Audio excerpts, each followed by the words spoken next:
Chapter 81, Who is the Professor? Roar. A furious roar came from the sky, causing the ongoing battle below to pause as everyone looked up. But what followed was a shocking scene. They saw Fang Ye grabbing Phoenix's leg and violently flinging her downward like a falling meteor. Hiss. Everyone took a cold breath.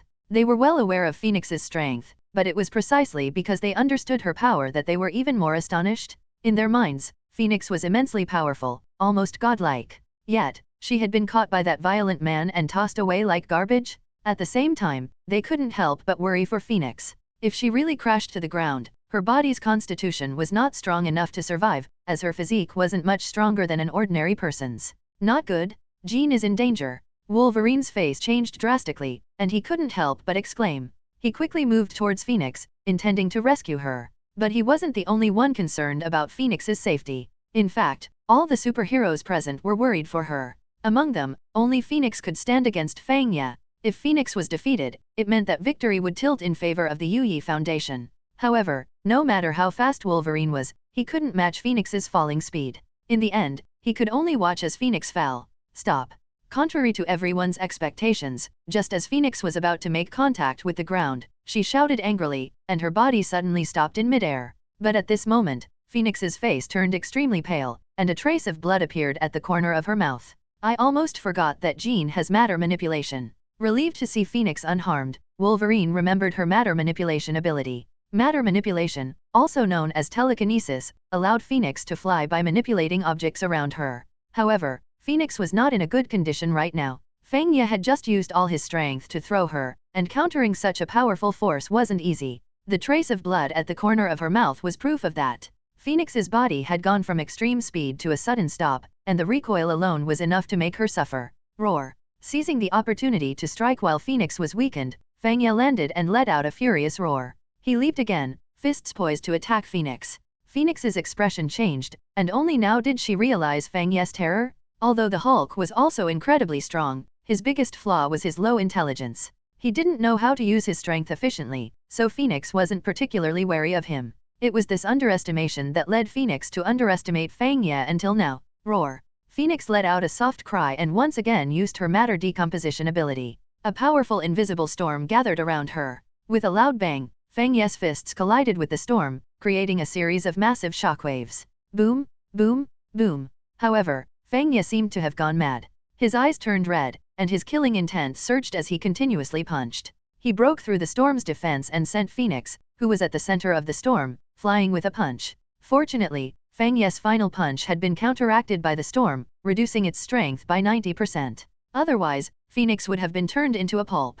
Even with only 10% of the force, Phoenix's physique couldn't withstand it. After being struck by Fang Ye, she was immediately injured even more severely. But Fang Ye didn't stop there. He stumped on the ground and shot towards Phoenix like an arrow leaving the bow, determined to eliminate the threat she posed. Stop him. Suddenly, a voice rang out from nearby. After the voice sounded, more than 20 figures appeared, blocking Fang Ye's path. Their eyes were slightly red, and their gazes towards Fang Ye were extremely hostile, as if they bore a deep-seated grudge against him. Roar. Fang Ye let out an angry roar. These people who were blocking him were his subordinates, mutants he had recruited. Huh, they're being controlled. Fang Ye originally intended to exterminate these traitors, but suddenly, he realized that these mutants were being controlled. At the same time, he noticed a figure appearing behind Phoenix, carrying her and attempting to escape. Phoenix was a definite target for Fang Ye's kill. Seeing her being taken away, he became enraged, not caring whether these mutants were being controlled or not. He directly knocked them all away. Although these mutants were his subordinates, Fang Ye didn't go all out against them. Stop them. After dealing with the intercepted mutants, Fang Ye leaped again and chased after the two figures ahead. Professor. As Fang Ye was rapidly pursuing, he faintly heard Phoenix calling out Professor. Professor? Who is the Professor? A flash of inspiration crossed Fang Ye's mind, and he suddenly remembered from the original story that Professor X's body had been destroyed once and he had seemingly inexplicably come back to life. Could the person referred to as Professor by Phoenix be Professor X? Fang Ye thought carefully and felt that the possibility was quite high. His heart surged with killing intent as he accelerated and caught up with the two figures fleeing ahead. Get out of my way. Just as he was about to catch up to the two, Fang Ye found three figures blocking his path. It was Sabretooth, Iceman, and Colossus. But at this moment, the three of them had lifeless eyes and seemed somewhat dazed, clearly being controlled, just like the previous group. Their gazes towards Fang Ye were full of hostility. and upon locking eyes with them, Fang Ye had a familiar feeling. It seems like Professor X has come back to life. The Marvel Universe had quite a few telepaths, but only someone as powerful as Professor X could effortlessly control all three of them and harbor such intense animosity towards Fang Ye. No matter how Fang Ye felt, he had killed Professor X before, so it was natural for him to hold a grudge. Boss, there's trouble? The Iron Steel team is under attack by dozens of missiles, and the Tesseract has fallen in Manhattan. Suddenly, a figure appeared beside Fang Ye. It was Deadpool, who had hurriedly teleported after receiving the news. The reason the Iron Steel team hadn't reported directly to Fang Ye was that their communication devices were damaged during the battle with Phoenix. What? Fang Ye's brow furrowed. The Tesseract was the most important thing to him. Killing the agents of S.H.I.E.L.D. was just to vent his anger. Chapter 82, Thor, the God of Thunder. Fang Ye looked up at the sky. The battle between the Steel Squadron and the fighter jets was intense, and from time to time, fighter jets crashed down. It was not surprising that the fighter jets were no match for the steel armors. After all, the steel armors surpassed the fighter jets in both speed and agility. Although the fighter jets had the numerical advantage, they were still being suppressed by the Steel Squadron. Wilson, go lead Hulk away. Yes. Fang Ye didn't want to confront Hulk again. His teleportation device was damaged, and once he was entangled by Hulk, it wouldn't be easy to escape. In terms of raw strength, Deadpool might not be able to match Hulk, but he had an immortal body, making it impossible for Hulk to kill him. Deadpool instantly teleported behind Hulk, and with a cold flash, he slashed a knife on Hulk's back. Roar. The adamantium blade, known for its sharpness, might not have pierced Hulk's skin, but it still caused him pain. Enraged, Hulk turned around, his green eyes fixed on Deadpool. Hey, big guy, come and catch me. Roar. Hulk roared in anger and rushed towards Deadpool. Although he couldn't understand what Deadpool was saying, he deeply disliked the guy in front of him. Hulk ran incredibly fast, but no matter how fast he was, he couldn't catch Deadpool, who could teleport. Fang Ye stood on top of a tall building and watched Deadpool lead Hulk away. A sneer appeared on his face. What a brainless idiot. Just then, a fighter jet flew over Fang Ye's head. Fang Ye squatted down, and the cement floor of the rooftop collapsed. Fang Ye's figure leaped into the air, and he punched the fighter jet's wing. Boom. A loud explosion occurred as the fighter jet's wing broke. Fang Ye then grabbed it and threw it downward. The fighter jet fell with sparks, crashing on the street and exploding. At the same time, Fang Ye's body fell rapidly from the sky. Boom. It was like a sudden earthquake as a huge pit was created on the street. Fang Ye climbed out of the giant hole, dusting off his body. His eyes scanned the surroundings, and finally landed on the leader of the soldiers, or rather, on the Tesseract in his hand. Fang Ye squatted down, then jumped up and quickly chased after the soldier leader. Stop him. The soldier leader was initially happy when Hulk was led away by Deadpool, but his joy only lasted for a few seconds before he saw another green giant descending from the sky. As he recognized Fang Ye, his face turned extremely unpleasant, as he knew Fang Ye was much more challenging to deal with than Hulk. Hulk would just rampage around and attack anyone who attacked him. But Fang Ye was different. As expected, after Fang Ye landed, he charged straight at the soldier leader. The soldier leader's heart turned cold, and his hand holding the Tesseract trembled. Da-da-da. However, how could those soldiers stop Fang Ye? Fang Ye completely ignored the bullets shot at him and rushed towards the soldier leader. After getting close to the soldier leader, Fang Ye's eyes narrowed. He saw a pattern of a hydra on the leader's wrist. It really is a hydra member. Fang Ye sneered inwardly. Hydra was indeed relentless in its pursuit, and their plan was well executed. If Fang Ye couldn't teleport, Hydra might have succeeded already. They would have taken the Tesseract and escaped before Fang Ye arrived. However, now they were stuck because of the crash of the Tesseract, and they happened to encounter Hulk. The Hydra leader only managed to let out a scream before Fang Ye smashed him with a punch. After that, Fang Ye went on a killing spree, quickly eliminating all Hydra soldiers. Once he obtained the Tesseract, Fang Ye looked up to the sky and let out a long howl. Immediately, a steel soldier descended from the sky. You guys go take control of a fighter jet. Yes. Apart from Hydra, there were probably many other forces eyeing the Tesseract. The Tesseract couldn't afford any mistakes, so Fang Ye decided to personally escort it back to the base on the island. However, the premise was to capture a fighter jet. Not long after, Deadpool also returned. Boss, I led that guy away. Go help the Steel Squadron to seize a fighter jet. I'll personally escort the Tesseract back to the base. Deadpool nodded and teleported onto the back of a fighter jet. He then teleported inside and killed the pilot. However, Deadpool didn't know how to pilot the jet. Fortunately, two steel soldiers reacted quickly and managed to land the fighter jet safely. Contact Little Monk and have him control the fighter jet. Yes. Little Monk was the name Fang Ye gave to the intelligent program. After obtaining the source code, the scientists quickly developed a new intelligent program, which also assisted in controlling the steel armor. Then, Fang Ye cancelled his transformation and handed the Tesseract to Deadpool. Among those present, only Deadpool could directly face the enemies.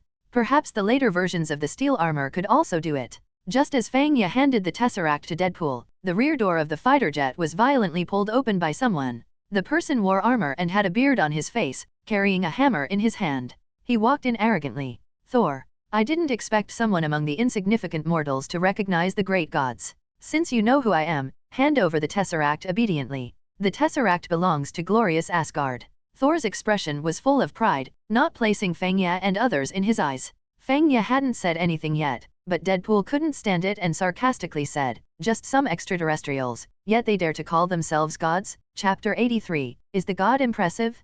Fang Ye fully agreed with Deadpool's words. In fact, he wasn't fond of Thor either. The arrogant guy in front of him, who called himself a god, was far different from the impression Fang Ye had of gods. In Fang Ye's view, a true god should be an all-knowing and all-powerful great being. Despising a god will bring punishment from the god, Thor warned. As Thor had not been banished to the mortal world yet, he remained reckless and arrogant. How could he bear such cold and sarcastic words? Roar. Before Thor could make a move, Fang Ye leaped and instantly arrived next to him while transforming into the green giant, grabbing his neck. Both of them fell from the back door of the fighter jet. The fighter jet couldn't withstand such a scuffle, and Fang Ye felt it would be better to fight on the ground. Lowly mortal, let go of me, Thor exclaimed. He had never imagined that Fang Ye would suddenly attack him. He struggled with all his might, but he couldn't break free from Fang Ye's grip. Boom! They fell into a dense forest, creating a crater about 7 to 8 meters deep. Both of them had formidable strength, and if it were someone else falling from thousands of meters high, they would have probably died by now. After landing on the ground, Fang Ye didn't release his grip on Thor's neck. He used one hand to choke him and the other to throw punches at his face. Is the god impressive? Is the god impressive? You dared to steal my Tesseract? You dared to steal my Tesseract? Fang Ye cursed with each punch. Normally, Fang Ye rarely got angry, but Thor's arrogance and disdainful gaze had provoked him. Fang Ye was almost pissed off by people constantly getting in his way when he was about to get the Tesseract. How dare you beat the great god? Thor yelled. Thor was almost going crazy. He had never been beaten like this before. If the people of Asgard found out, his face would be utterly lost. Roar. Thor suddenly roared and angrily struck Fang Ye's head with his hammer, then kicked his stomach. Fang Ye was momentarily caught off guard. Thor's hammer hit his head, causing no real harm, but his head felt dizzy for a moment. Fang Ye was then thrown off by Thor's kick and crashed into several large trees. At this moment, Thor also flew out from the crater. However, he frowned as he noticed that Fang Ye's injuries were healing at a visible rate. Within a few minutes, it seemed like Fang Ye's injuries would be completely healed. Not bad. You can withstand my thunderbolt, Thor said, surprised. Even in Asgard, not many could withstand this move. Seizing the opportunity while Thor was still dazed, Fang Ye instantly rushed to him. Not good. Thor realized it a moment too late. Fang Ye had already reached him. Fang Ye leaped and stepped on Thor, then grabbed one of his legs and fiercely slammed him on the ground. Boom! The continuous sound of impact echoed in the forest as Fang Ye repeatedly slammed Thor into the ground. After dozens of strikes, he finally threw Thor aside. Thor felt like his whole body was falling apart, and bloodstains appeared at the corner of his mouth. Although his body had a strong defense, it couldn't withstand Fang Ye's rough treatment. You won't die like this, Fang Ye said. Fang Ye was almost out of patience. He had to admit that Thor's divine physique was indeed extraordinary. If it were anyone else, they would have been dead by now. At the same time, Fang Ye noticed that Thor's injuries were healing at a visible rate. Within a few minutes, it seemed like his injuries would be completely healed. I wonder if I can lift this. Fang Ye's curiosity got the better of him as he approached Thor's hammer lying nearby. He grabbed the handle and tried to lift it, but the hammer didn't budge. I don't believe it. Refusing to give up, Fang Ye gripped the handle with both hands and exerted all his strength to lift it. Roar. Fang Ye let out a fierce roar as his muscles bulged. It was clear that he was using all his power. Unfortunately, Thor's hammer remained unmoved in his hands, as heavy as a mountain, while it had been as light as a feather when held by Thor. Boss, did you deal with that guy? Are you? Deadpool suddenly appeared behind Fang Ye. Fang Ye's expression froze, and he calmly released the handle, turning around to stare at Deadpool with a slightly threatening tone. Did you see anything? And no. Deadpool was sweating, witnessing his boss's embarrassing moment. If his boss got upset, he might lose his bonus. Meanwhile, Deadpool glanced at Thor lying half dead in the pit, a cold smile forming on his face. He had no favorable impression of this arrogant guy who claimed to be a god. Boss, should we? Deadpool made a throat-slitting gesture. He has an immortal body, it's not easy to kill him. Fang Ye replied. Indeed, Thor's divine physique was strong. If Fang Ye fought him barehanded, killing him would be almost impossible. Chapter 84, Spacetime Device. Thor's divine body was indeed formidable, with astonishing defensive power. If he were unarmed, killing him would not be easy for Deadpool. I'll give it a try. Deadpool, however, was not one to be deterred. He pulled out the dual blades from his back and walked slowly towards Thor, who was lying in the pit. In terms of sharpness, adamantium blades were undoubtedly one of the sharpest in the world. Ha! Deadpool lightly shouted, raising his blades high above his head and fiercely slashing at Thor's neck. Deadpool's expression sank slightly because he felt that his blades were like hitting a rubber tire. The adamantium blades were harshly deflected. Such formidable defense. Deadpool couldn't help but exclaim. He had only seen such amazing defense in characters like Nightcrawler and the Hulk. Though Deadpool possessed a regenerative ability, his main strength lied in his self-healing powers, not an immensely strong defense. Seeing that Deadpool was not giving up and wanted to attack again, Fang Ye walked over to stop him. Don't waste any more time. Weren't you supposed to guard the Tesseract? Why did you come here? Boss, the SHIELD team has safely evacuated from the United States, so there should be no more problems. I saw that you hadn't returned, so I came to check. Deadpool sheathed his blades and reported to Fang Ye. Fang Ye nodded and then glanced at Thor, seeing that his injuries were almost healed. He walked over, grabbed Thor's foot, and smashed him dozens of times. Next to him, Deadpool was sweating coldly. Although it wasn't his first time witnessing Fang Ye's brutal actions, each time still sent shivers down his spine. All right. He won't bother us for now. Let's go back. Yes. Deadpool first contacted the SHIELD team to inquire about their current dimensional coordinates, then teleported with Fang Ye.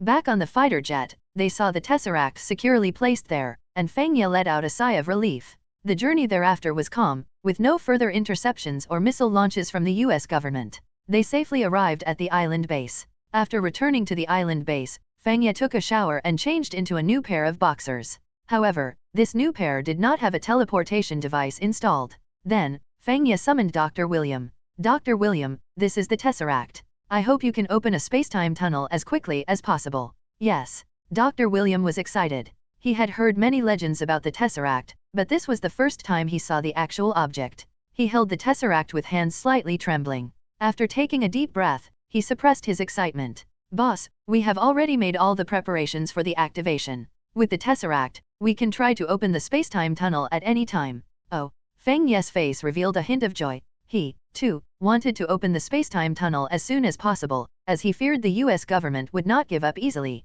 Opening the spacetime tunnel can wait for now. First, see if you can repair the teleportation device. Fang Ye had already thrown away the tattered boxers, but he had taken off the teleportation device. Dr. William took the teleportation device, carefully examined it for a moment, and then shook his head. Boss, the matrix core of the teleportation device is damaged. It's almost impossible to repair it. In that case, forget it. Let's try to open the spacetime tunnel first. Then, Dr. William led Fang Ye out of the underground base to a villa on the island. On the rooftop of the villa, there was a platform with an instrument on it. It looked similar to the one in the original Avengers movie, the device used to open the space portal. However, it was more sophisticated and much larger. Dr. William placed the Tesseract in the instrument, and the whole device started operating, creating a light curtain that enveloped it. Boss, this instrument is our collaborative creation. We call it the spacetime device. A good name. Fang Ye praised with a smile on his face. Dr. William typed on the keyboard and set the coordinates.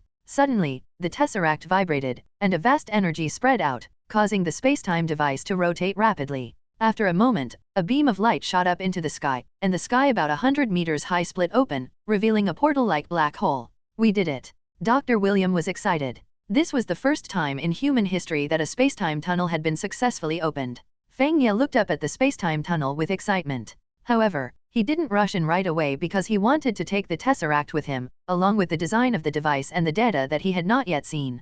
Close it for now. Yes. For the rest of the day, Fang Ye memorized the design and data of the spacetime device and consulted Dr. William whenever he didn't understand something. In a day's time, Fang Ye had memorized all the information about the device, although there were still some parts he didn't fully grasp.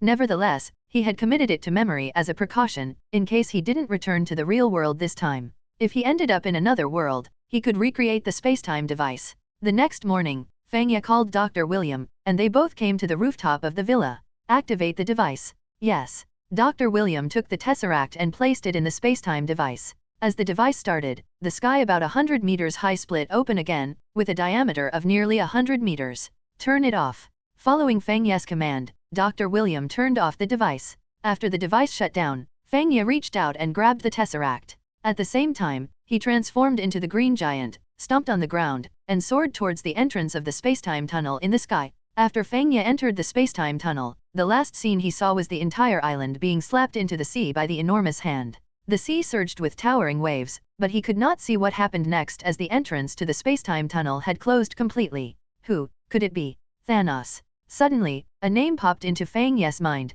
Thanos. The legend said that the Tesseract was one of the 6 Infinity Stones belonging to the Infinity Gauntlet, an object that belonged to Thanos. If Fang Ye wanted to take the Tesseract to another world or universe, Thanos would certainly not agree. Hence, the scene just now. But Fang Ye didn't have time to think about this. After the spacetime tunnel closed, he felt the tremendous gravity and gravitational force acting on him. It was fortunate that Fang Ye had transformed into the green giant, otherwise, a human body wouldn't have been able to withstand it. Though Fang Ye was curious as to why he could travel to the Marvel world with an ordinary human physique without any harm, but now he had to transform to bear the pressure within the spacetime tunnel. Within the tunnel, there was no sense of time. Fang Ye didn't know how much time had passed when he opened his eyes again. Chapter 85, First Arrival on Krypton. T/N. I know this sound absurd, but for the sake of the plot and the machine used to open the spacetime portal being bigger than the original, let's imagine it somehow opened a portal to DC. The sky was very dark, and patches of dark clouds seemed to press down. In a dense forest, a young man lay flat on the grass. The young man's face was pale as snow, and his breath was weak. Occasionally, fresh blood flowed from the corner of his mouth. If it weren't for the slight rise and fall of his chest, indicating that he was still breathing, he would have looked like a dead person. What kind of place is this? Fang Ye struggled to open his eyes, and what he saw was a blood-red sun hanging high in the sky. Originally, after Fang Ye passed through the spacetime tunnel and arrived in this world, he hadn't had the chance to observe the surrounding environment when he felt his breathing become difficult, and his head began to feel dizzy and lightheaded. That feeling was as if he had been poisoned. To be precise, it wasn't poisoning, but Fang Ye's body couldn't adapt to the air here, and his body was rejecting it. I hope no wild beasts come out. After lying on the ground for a while, Fang Ye finally adapted and struggled to get up to observe his surroundings. This place was a dense forest, with towering trees standing upright, and countless layers of tree roots on the ground, entwined and overlapping. The exposed tree roots alone were half a meter thick, and they were intertwined like fierce giant pythons. One can imagine the scene this presented. Weird. This place is very peculiar. The reason why Fang Ye found it strange was not just because of the enormous size of the trees, or how many years they had grown to reach such thickness. However, according to normal biological knowledge, this was not fertile mountain soil, and there would not be enough nutrients to sustain such large trees. So, how did these large trees survive? This shouldn't be Earth. In the end, Fang Ye came to a conclusion, and the most compelling evidence was the blood-red sun in the sky. The sun on Earth was not blood-red. Moreover, the red sun emitted a faint halo, but it did not give a warm feeling when shining on the body. Instead, it made Fang Ye feel a cold breath spreading all over his body. As his body gradually adapted, Fang Ye regained his strength. He moved swiftly through the forest, like an ape jumping and walking on the big trees, swift as the wind. When Fang Ye walked out of the forest, he became more certain of his thoughts. Outside the forest were strange buildings, and aircraft flew across the sky from time to time. The smell of gunpowder permeated the air, indicating that a great war was taking place on this planet, or in this region. General S.H.I.E.L.D has ordered, put down your weapons. General S.H.I.E.L.D has ordered, put down your weapons. In the sky, aircraft suddenly flew by, issuing orders one after another. Fang Ye wasn't interested in those aircraft, but he was surprised to find that the aliens here spoke English. He had always thought English was an international language, but now he realized that it had evolved into an interstellar language. Fang Ye cautiously retreated back into the forest. He didn't want to attract the attention of the planet's inhabitants. First, he needed to understand the situation on this planet. However, the scene he had just witnessed seemed somewhat familiar. The name General S.H.I.E.L.D also sounded familiar. S.H.I.E.L.D. Where have I heard this name before? Fang Ye pondered for a moment, suddenly remembering something. Wasn't this scene the rebellion of General S.H.I.E.L.D at the beginning of Man of Steel? Fang Ye couldn't help feeling a bit incredulous. Did this mean he had traveled to Krypton? In the original work, it seemed that Krypton was about to explode in the past few days. Fang Ye suddenly felt a little annoyed. Why did he have to encounter such bad luck? Although Fang Ye had confidence in the Green Giant's defense, he couldn't guarantee that the Green Giant would survive the explosion of Krypton. So, it's Krypton. That makes sense.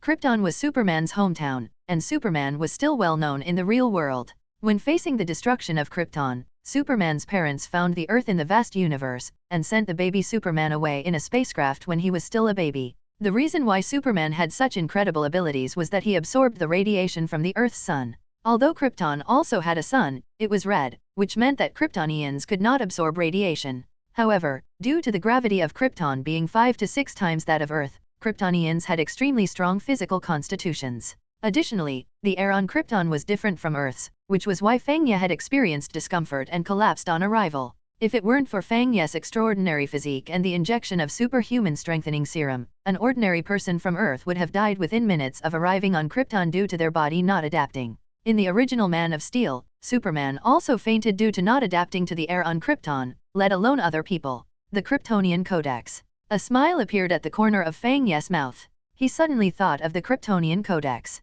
The Codex was the life source of Kryptonians, and by now, Krypton's scientific and technological development was extremely advanced. Based on full mastery of genetic technology, Kryptonians gave up natural childbirth and directly used genetic technology to cultivate new beings. This method not only effectively controlled the population but also directly produced the required talents through genetic engineering, leaders, scientists, workers, farmers, soldiers, etc. What Fang Ye thought of was that since the Kryptonian Codex could grant life and wisdom to Kryptonians, didn't that mean it contained a large amount of CPH4 substance and CNV6 substance? CPH4 and CNV6 were both magical substances secreted during the pregnancy of a mother, with CPH4 acting on brain development, bestowing human intelligence, and CNV6 acting on fetal development, bestowing human life. According to Fang Ye's understanding, the fusion of the two substances could be regarded as life substance.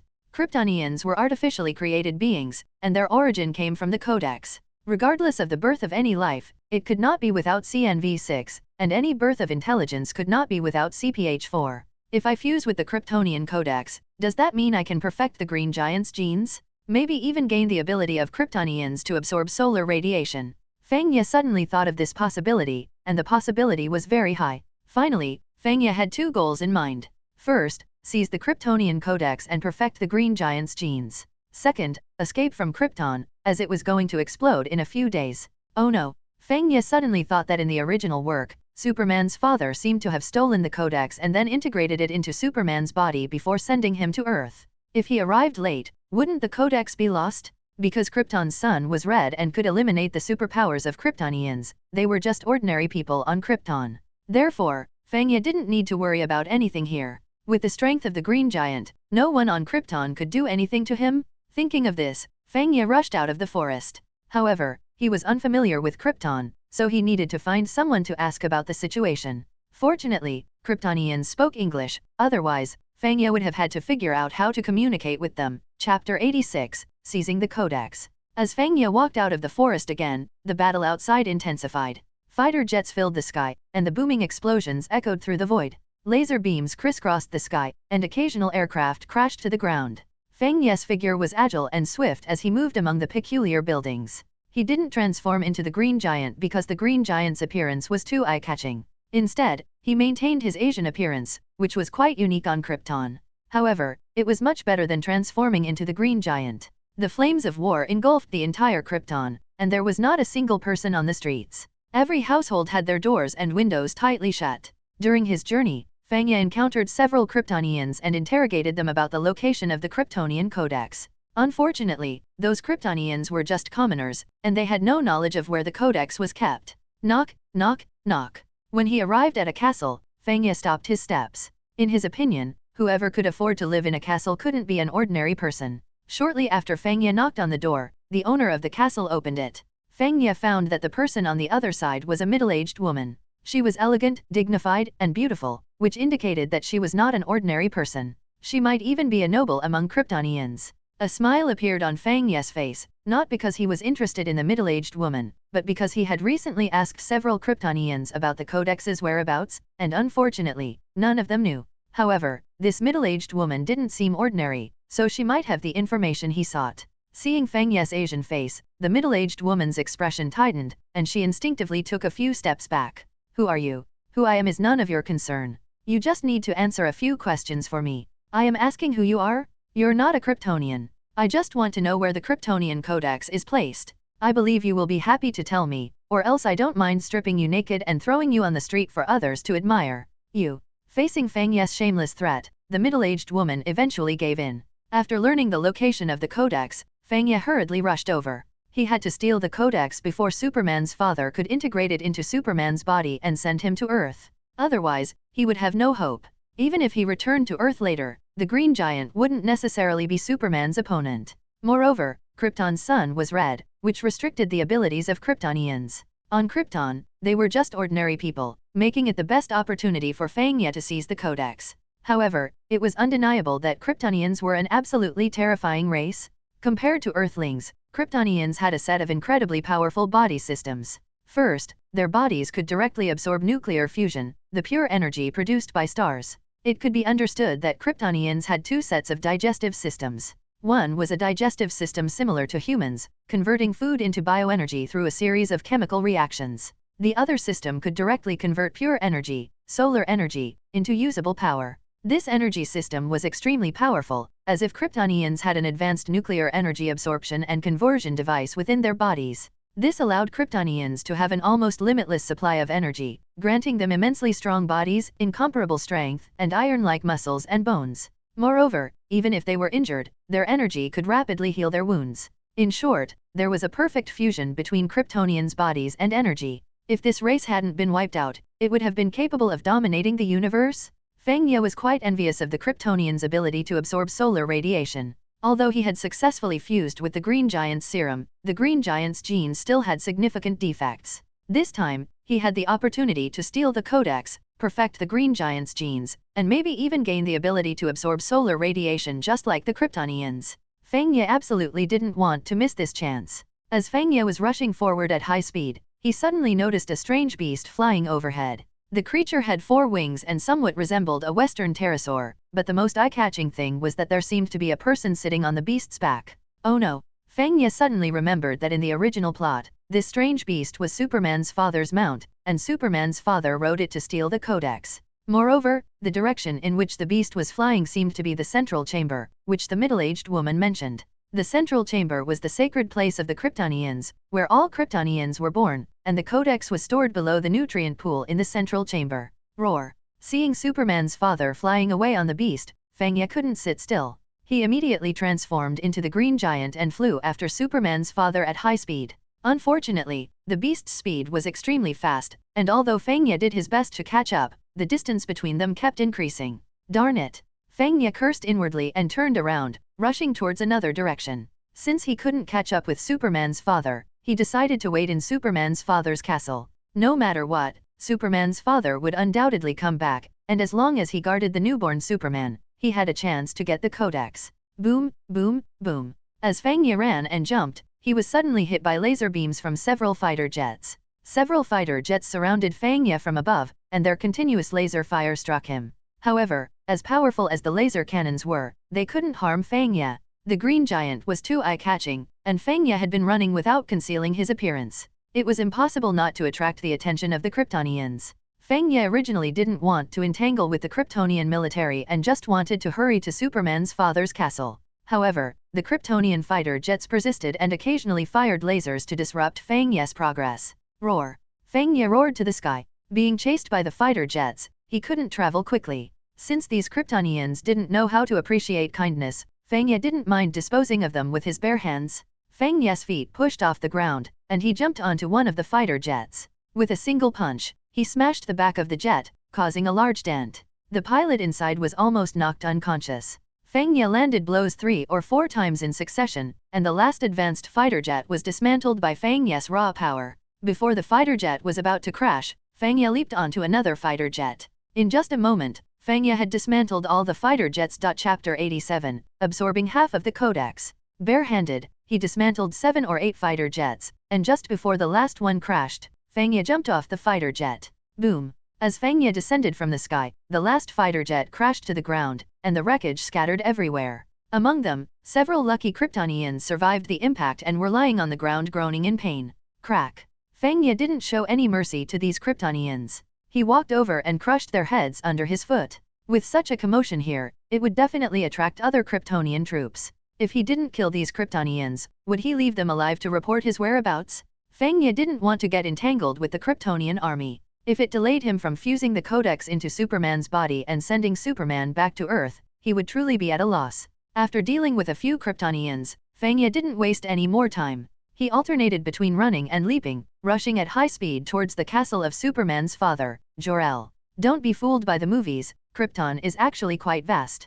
Fang Ye ran for half an hour before reaching Jor-El's castle. The architecture on Krypton was very peculiar, especially the castles of the nobles, which were often built on mountaintops. That is, could it be Z coming? Fang Ye suddenly had a feeling and turned his head to look into the distant sky. He saw several fighter jets flying rapidly towards this location. Fang Ye remembered from the original work that after Jor-El stole the Codex, Z and his men chased him to the castle. However, by the time Z arrived, it was already too late. Jor-El had already fused the Codex into Superman's body and sent Superman to Earth right in front of Z. In despair, Z ended up killing Jor-El right here. Thinking about this, Fang Ye felt anxious. His figure moved like the wind, leaping hundreds of meters with each jump, and in no time, he arrived at the gate of the castle. Boom! After Fang Ye reached the mountaintop and arrived at the castle gate, he directly punched it. The entire castle trembled, and a large piece of the gate caved in, showing how terrifying Fang Ye's punch was. Open up! Fang Ye roared and smashed the gate 3 more times, causing it to collapse with a loud crash. After blasting open the gate, Fang Ye didn't stop, he rushed in directly. In the distance, on the fighter jets rushing here, Zid looked suspicious. When he was about to order an attack on the castle gate, he saw the gate collapse on its own. Besides, Zid vaguely saw a huge green creature, but it disappeared in an instant. If not for the collapsing gate, he would have thought his eyes were playing tricks on him. Speed up!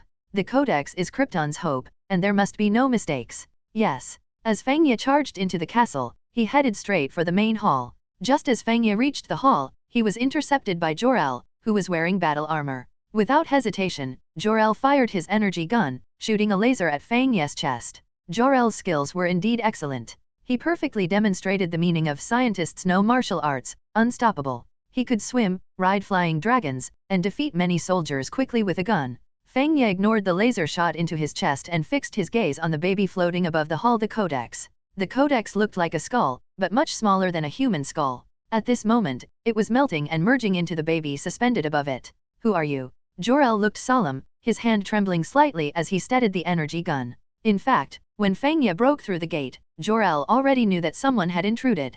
Because the Codex had only been partially integrated, Jor-El took up his weapon without hesitation to stop the intruder. However, when Jor-El walked to the hall's entrance and saw Fang Ye charging in, his heart couldn't help but tremble. The green giant was over 3 meters tall, with terrifying muscles and a fierce face. His eyes were full of murderous intent. Anyone who saw him for the first time would shudder in fear. Get out of my way. Seeing the Codex melting and merging into Superman's body, Fang Ye had no time to deal with Jor-El. Fang Ye charged straight ahead, knocking Jor-El aside. His eyes were fixed on the Codex floating in midair. By now, the Codex had shrunk to nearly half its original size, with only 1/3 of its volume left, and most of it had already merged into Superman's body. After Fang Ye knocked Jor-El away, he walked over and grabbed the Codex with one hand. When Fang Ye's hand touched the Codex, it turned into specks of light and merged into the palm of his hand. Roar! Fang Ye suddenly let out a scream, cold sweat oozing from his forehead, and he couldn't help trembling violently all over.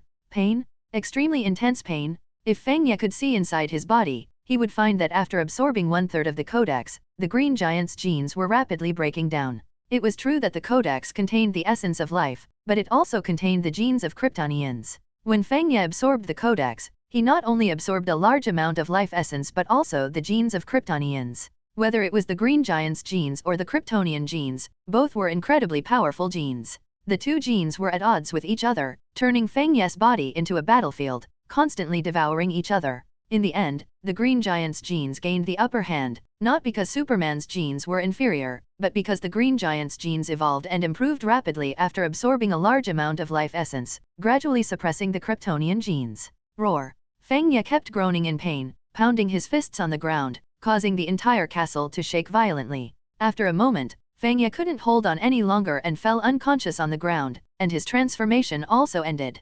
Although Jor-El was knocked away by Fang Ye, he didn't die immediately. However, being seriously injured was inevitable. Lara, send the child away. Alright. Perhaps because of Fang Ye's sudden intrusion, Lara, Superman's mother, didn't hesitate as she did in the original work. She directly pressed the button and sent Superman into the spaceship. Just as Lara was about to press the launch button and send Superman to Earth, S.H.I.E.L.D suddenly burst in with his men. Lara, the Codex is Krypton's future. Cancel the launch. General S.H.I.E.L.'s face was extremely grim as he stopped Lara from pressing the launch button. Jor-El, who was seriously injured at this time, was unable to stop S.H.I.E.L.D anymore. He could only nod slightly to his wife, and without hesitation, Lara pressed the button, causing the spaceship to fly out of the castle and into the sky. No. S.H.I.E.L.'s face twisted with rage, and he shot and killed Lara. Lara fell softly to the ground, her gaze still fixed on the spaceship gradually moving away. A smile appeared on Jor-El's face, as he succumbed to his injuries and passed away with a smile. Chapter 88, Exile to the Phantom Zone. When Fang Ye regained consciousness, he found himself in a dim and secluded room, with his limbs restrained by handcuffs and iron chains. Because he had just woken up, his head was a bit dizzy. Fang Ye shook his head and instinctively reached out to rub his temples, but he realized that he couldn't move due to the restraints of the chains. Clang. Fang Ye pulled hard, but to his surprise, the handcuffs did not break as he had expected. You should know that even though Fang Ye hadn't transformed, he had indeed injected human enhancement drugs, surpassing human limits in various aspects. But now, when he exerted force, he couldn't break a small chain. It's interesting. Fang Ye murmured in amazement and became curious about the chains. Fang Ye noticed that the material of the chains was very peculiar. It was a kind of strange metal similar to plastic, combining the flexibility of plastic and the hardness of steel. Such a metal had never appeared on Earth before. I wonder how long I've been unconscious. After studying the chains for a while, Fang Ye lost interest and didn't continue. Because Krypton would explode within a few days, he had to quickly escape from Krypton. Although the Green Giant's defensive power was strong, no one could guarantee that he would survive the explosion of Krypton. Fang Ye only remembered that after absorbing the Codex, he fainted due to severe pain. When he woke up again, he was already in this secret room, which was more like a prison for Kryptonians. I wonder if my body has changed. After absorbing the Codex, although it was only 1/3 of it, Fang Ye carefully sensed his body and frowned. Because Fang Ye found that there was no change in his body. His strength didn't increase at all, and his overall qualities remained unchanged. Was the amount of the Codex he absorbed too little? Or was the Codex simply ineffective? Let's try transforming. Fang Ye was somewhat unwilling in his heart and let out a low roar to transform into the Green Giant. Surprisingly, the chains, which were like plastic, also enlarged along with his transformation and were not broken by his transformation. This kind of metal had extremely strong flexibility, even surpassing plastic on Earth. However, the strangeness was that it was an extremely hard metal. Though not as hard as adamantium in the Marvel world, it was by no means inferior in hardness to those top-notch alloys. Clang. Fang Ye only gave a slight pull, and the handcuffs on his wrists broke. The strength of the Green Giant was tremendous. Not to mention alloys slightly harder than top-notch ones, even adamantium would be dismantled by him. Could it really be useless? After transforming into the Green Giant, Fang Ye felt that his body remained unchanged. Finally, Fang Ye couldn't help but sigh. Perhaps absorbing the Codex was really useless, or perhaps he absorbed too little of it. To prompt the evolution of the Green Giant's genes, he needed tons of life essence. Perhaps it was because there was too little life essence. Wait a minute. Fang Ye carefully sensed again and found that there seemed to be something different in his body, but he couldn't pinpoint exactly what it was. Fang Ye suddenly thought of a possibility. Maybe his body had only temporarily not changed. After all, weren't Kryptonians required to absorb solar radiation before their bodies turned into steel, possessing unmatched strength? I really want to absorb solar radiation and try, but unfortunately, I can't absorb it on Krypton. After breaking free from the handcuffs on his limbs, Fang Ye returned to his normal form. Just as he was about to leave the secret room, the door suddenly opened, and 4 Kryptonian soldiers entered, holding their guns. The 4 soldiers' faces changed when they saw Fang Ye breaking free from the handcuffs. They immediately aimed their guns at him. Squat down, don't move.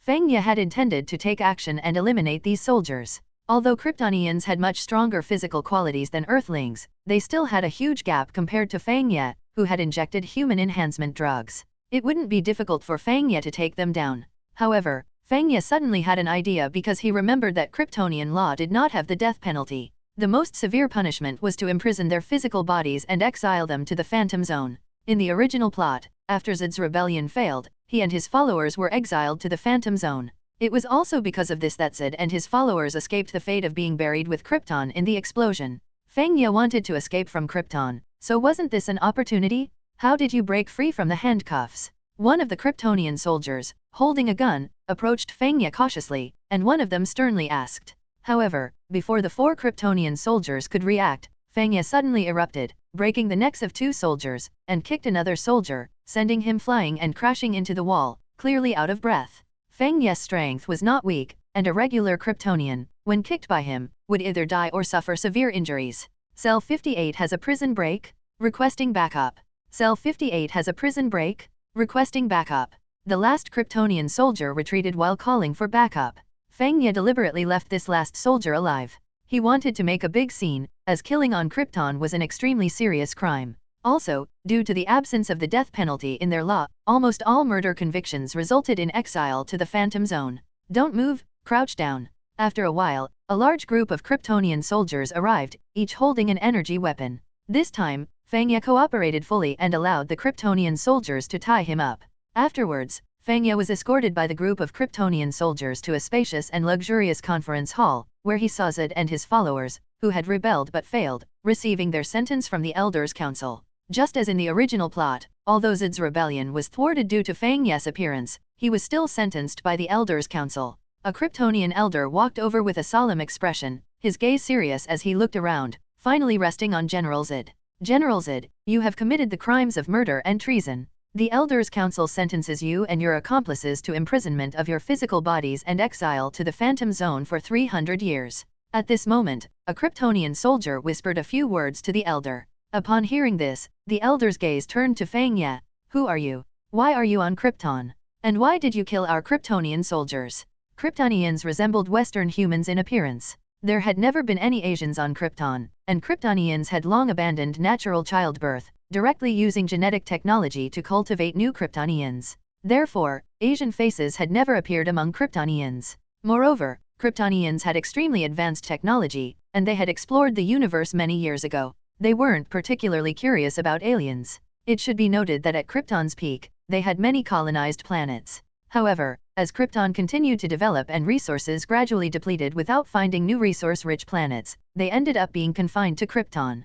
Finally, due to the excessive use of the planet's core energy, Krypton was destroyed. Seeing that Fang Ye remained silent, the Kryptonian elder didn't want to waste any more words. No matter who you are, since you killed Kryptonian soldiers, you have committed murder. According to our laws, I sentence you to imprisonment of your physical body and exile to the Phantom Zone for 200 years. Fang Ye couldn't help but sneer inwardly. Although Kryptonian law didn't have the death penalty, sentencing someone to hundreds of years of imprisonment was practically the same as executing them. You should know that even though Kryptonians had longer lifespans than Earthlings, they only lived for about 200 years. You don't dare to kill us with your own hands, afraid of dirtying your hands, or are you concerned about that laughable law? So, you just throw us into the Phantom Zone for a lifetime. In fact, you don't need to go to such trouble, you only need to add a death penalty to your law. S.H.I.E.L.D suddenly burst into maniacal laughter and sneered at the Kryptonian elder. The Kryptonian elder's face turned ugly, and he ordered, execute immediately. Yes. Fang Ye didn't resist and allowed 2 Kryptonian soldiers to escort him behind S.H.I.E.L.D and the others. A moment later, Fang Ye felt something enveloping his feet. When he lowered his head to look, he found that it was a liquid similar to mercury. However, after enveloping his entire body, the liquid turned into a solid like a fossil. At the command of the Kryptonian elder, Fang Ye and his group were exiled to the Phantom Zone. Chapter 89, Krypton's Explosion. The Phantom Zone is actually a Kryptonian prison used to detain serious criminals. Because Kryptonian law does not have the death penalty, the most severe punishment is to imprison their physical bodies in the Phantom Zone until they die of old age. And because only the physical bodies are imprisoned, the consciousness remains clear. The criminals can only year after year experience the slow aging of their bodies, a punishment even more terrifying than death. It is also worth mentioning that the liquid substance used to imprison the physical bodies is actually an absorbable energy source that can sustain the body's normal consumption. Otherwise, S.H.I.E.L.D and the others would not survive 300 years of imprisonment without starving to death within a month. This is the Phantom Zone. Although Fang Ye's physical body was imprisoned, his consciousness was very clear. After arriving in the Phantom Zone, Fang Ye immediately transformed into the Green Giant, and the solid substance that imprisoned his body shattered like a fossil. The feeling of being confined was uncomfortable for his physical body. After breaking free from the restraints, Fang Ye stretched lazily. Not far away, S.H.I.E.L.D and the others' eyes flashed with shock. Although they couldn't move, their consciousness, like Fang Ye's, was also clear. They were all Kryptonians and naturally knew the difficulty of breaking free from physical imprisonment. At the same time, S.H.I.E.L.D also realized that he wasn't mistaken before. The huge green creature from earlier was indeed the alien in front of them. Beep, beep, beep.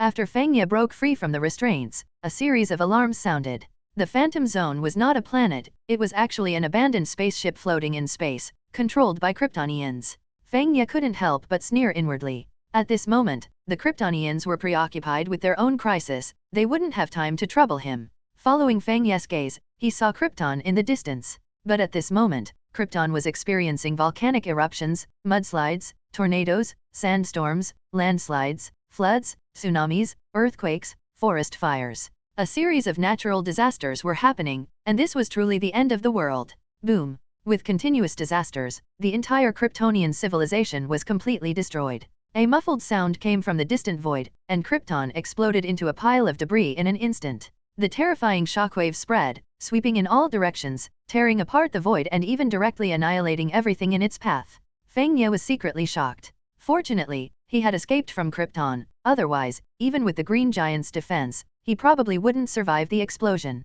The Phantom Zone was far from Krypton, and the aftermath of Krypton's explosion did not spread here. After Krypton's explosion, the control over the Phantom Zone was lost, and S.H.I.E.L.D and the others were released from their physical imprisonment. However, they looked gloomy and were not happy about being freed from their physical bodies. The female lieutenant among them sat on the ground, crying. Krypton was their home world, and the deep emotions they felt were something Fang Ye couldn't understand. Fang Ye cancelled his transformation and walked slowly towards S.H.I.E.L.D and the others, who immediately became vigilant. Don't be nervous, I have no ill intentions.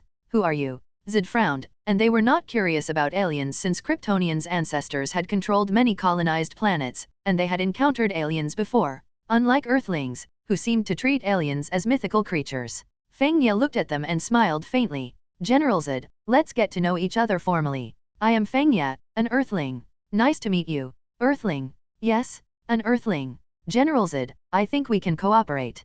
Cooperate. S.H.I.E.L.D wouldn't easily believe Fang Ye, and he wasn't interested in Fang Ye's idea of cooperation. Fang Ye smiled calmly and said, we have a common goal. You want to get the Codex to rebuild Kryptonian civilization, and I happen to know where the Codex is. Where is the Codex? S.H.I.E.L.D's expression finally showed some fluctuation because, for him now, the only goal was to rebuild Kryptonian civilization, and the Codex was essential for that. Fang Ye's smile became even brighter. In fact, if he didn't need S.H.I.E.L.D and the others to help him modify the spaceship's engine, he would have slapped them to death. Jor-El integrated the Codex into his son's body, and I believe you know about this. However, you don't know where Jor-El sent his son, but I do. I know the whereabouts of his son. Is it the Earth you mentioned? S.H.I.E.L.D was not a fool, instead, he was an extremely intelligent person. He quickly guessed the whereabouts of Superman. Fang Ye admired S.H.I.E.L.D's sharpness and nodded approvingly. The fact that S.H.I.E.L.D, who was a general, could figure this out so quickly impressed him. He only gave S.H.I.E.L.D a slight hint, and S.H.I.E.L.D immediately guessed that Superman was on Earth.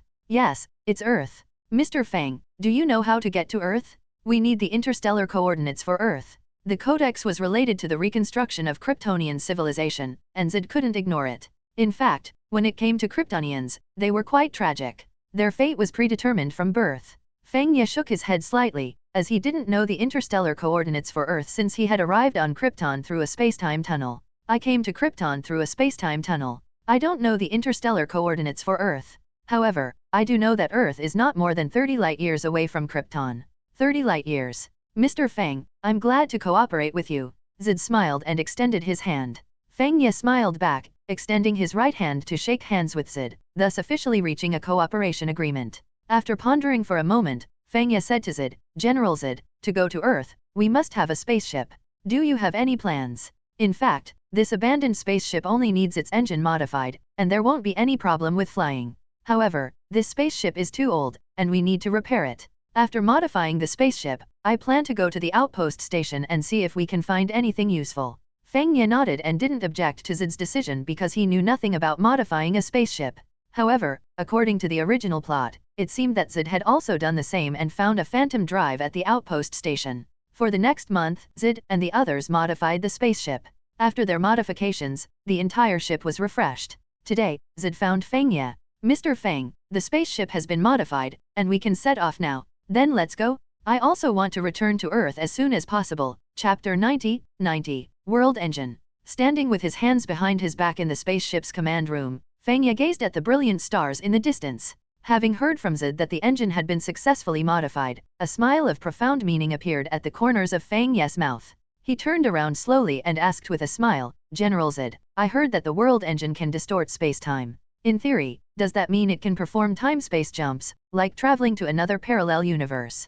Because, according to what Fang Ye knew, the original plot had mentioned that the world engine could distort space-time. If it could distort space-time, would it mean it could perform time-space jumps? The reason why Fang Ye was cooperating with S.H.I.E.L.D and the others was actually to modify the spaceship's engine through their hands. Fang Ye didn't really want to go to Earth. The Earth of this parallel universe had no connection to him. His goal had always been to return to the real world or another Earth from another parallel universe. S.H.I.E.L.D shook his head gently, looking at Fang Ye with a puzzled expression. But he patiently explained, "To put it simply, when the world engine propels the spaceship beyond the speed limit of the universe, space-time will be distorted, creating a kind of jumping state. This is the principle of space jumping. As for what you mentioned about time-space jumps, that technology is impossible to exist." "Oh, I see." Fang Ye's smile remained unchanged, and no one could fathom his thoughts. Fang Ye had always thought that the world engine could perform time-space jumps, but now S.H.I.E.L.D told him that the world engine could only perform space jumps. This made Fang Ye greatly disappointed. Although he knew how to build the time-space instrument, it would be of no use without the cosmic cube. In this parallel universe, Fang Ye had not heard of any divine object similar to the cosmic cube. Not right. Suddenly, Fang Ye recalled that in the original plot, Superman used the spaceship he rode to Earth to collide with S.H.I.E.L.D and the others' modified spaceship. The collision of the two world engine spaceships produced a singularity, known as the spacetime black hole, which swallowed all the Kryptonians, including the ships, and sent them to another parallel universe. Could it be that now Fang Ye could also try to find two world engine spaceships and collide them to see if he could create a spacetime black hole leading to another parallel universe, just like in the original plot? "Mr. Fang, the soldiers are ready, we can set off." "Then let's go." Fang Ye took a deep breath, calmed his mind, and nodded slowly. Under S.H.I.E.L.D.'s command, the spaceship started its high-speed flight. When the spaceship exceeded the speed of light, the space in front suddenly twisted, and the entire spaceship disappeared into nothingness. When the spaceship reappeared after the space jump, it had already arrived 1 light-year away. Fang Ye couldn't help but admire the Kryptonians' space jump technology. The distance between Earth and Krypton was about 30 light-years. Did that mean that with 30 space jumps, they could arrive at Earth? Theoretically, that was true. However, Fang Ye knew that space jumps consumed an enormous amount of energy. It was precisely because of the lack of energy that Krypton had been unable to expand outward, leading to the destruction of the entire Kryptonian civilization along with the planet. "General, the energy stored in the ship has been almost depleted and is not enough to support another space jump. We need to find a way to replenish the energy." At this moment, the female adjutant walked over and reported. S.H.I.E.L.D frowned when he heard this. Although he knew that the ship had limited energy reserves, he hadn't expected it to be completely exhausted after just one space jump. After a moment of contemplation, S.H.I.E.L.D gave the order, "Ahead is Outpost 14. Let's head there. Hopefully, the outpost will have the supplies we need."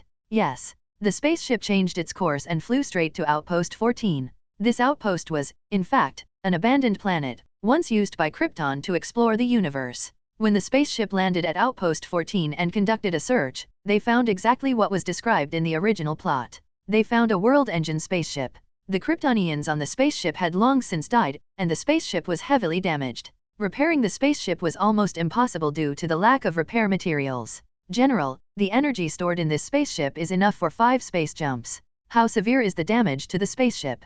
"The spaceship is severely damaged, but fortunately, the world engine is intact." "The world engine is intact." S.H.I.E.L.D.'s face immediately lit up with joy. The engine they modified had significant defects due to material limitations. Now that they had found this abandoned spaceship, and even more miraculously, the world engine was intact, it meant that they could further modify their spaceship. S.H.I.E.L.D. attached great importance to the world engine spaceship. To rebuild the Kryptonian civilization, they needed a suitable planet for Kryptonians to live on. In the vast universe, it was extremely difficult to find a planet suitable for Kryptonians to survive. The only way was to modify a planet, and that required a world engine spaceship. Although their modified world engine spaceship could perform space jumps, it couldn't modify a planet. With this abandoned spaceship, S.H.I.E.L.D. was confident that they could create a perfect spaceship. After spending a month on modifications, the 2 ancient spaceships, the antique and the abandoned one, were transformed into a perfect world engine spaceship. The newly modified World Engine spaceship not only had the ability to perform space jumps, but also the capability to modify the environment of a planet. Afterward, the spaceship performed another space jump.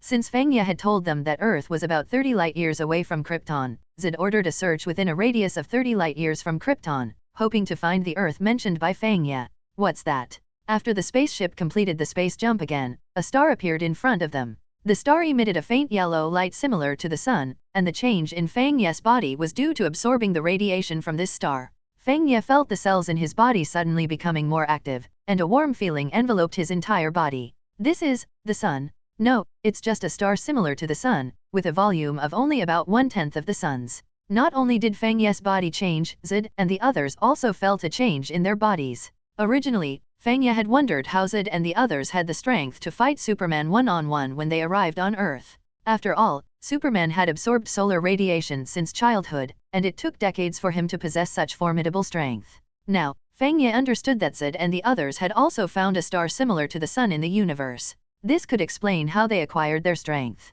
Absorbing the Codex is indeed effective. Feeling his body gradually improving, Fang Ye couldn't help but reveal a smile on his face. T/N, give some power stones, it really motivates me to translate more chapters. Chapter 91, Genetic Evolution. Who? Fang Ye let out a gentle breath and gazed at the star in the void, a faint smile on his face. The star's brilliance shone upon him, a sensation akin to soaking in a warm spring.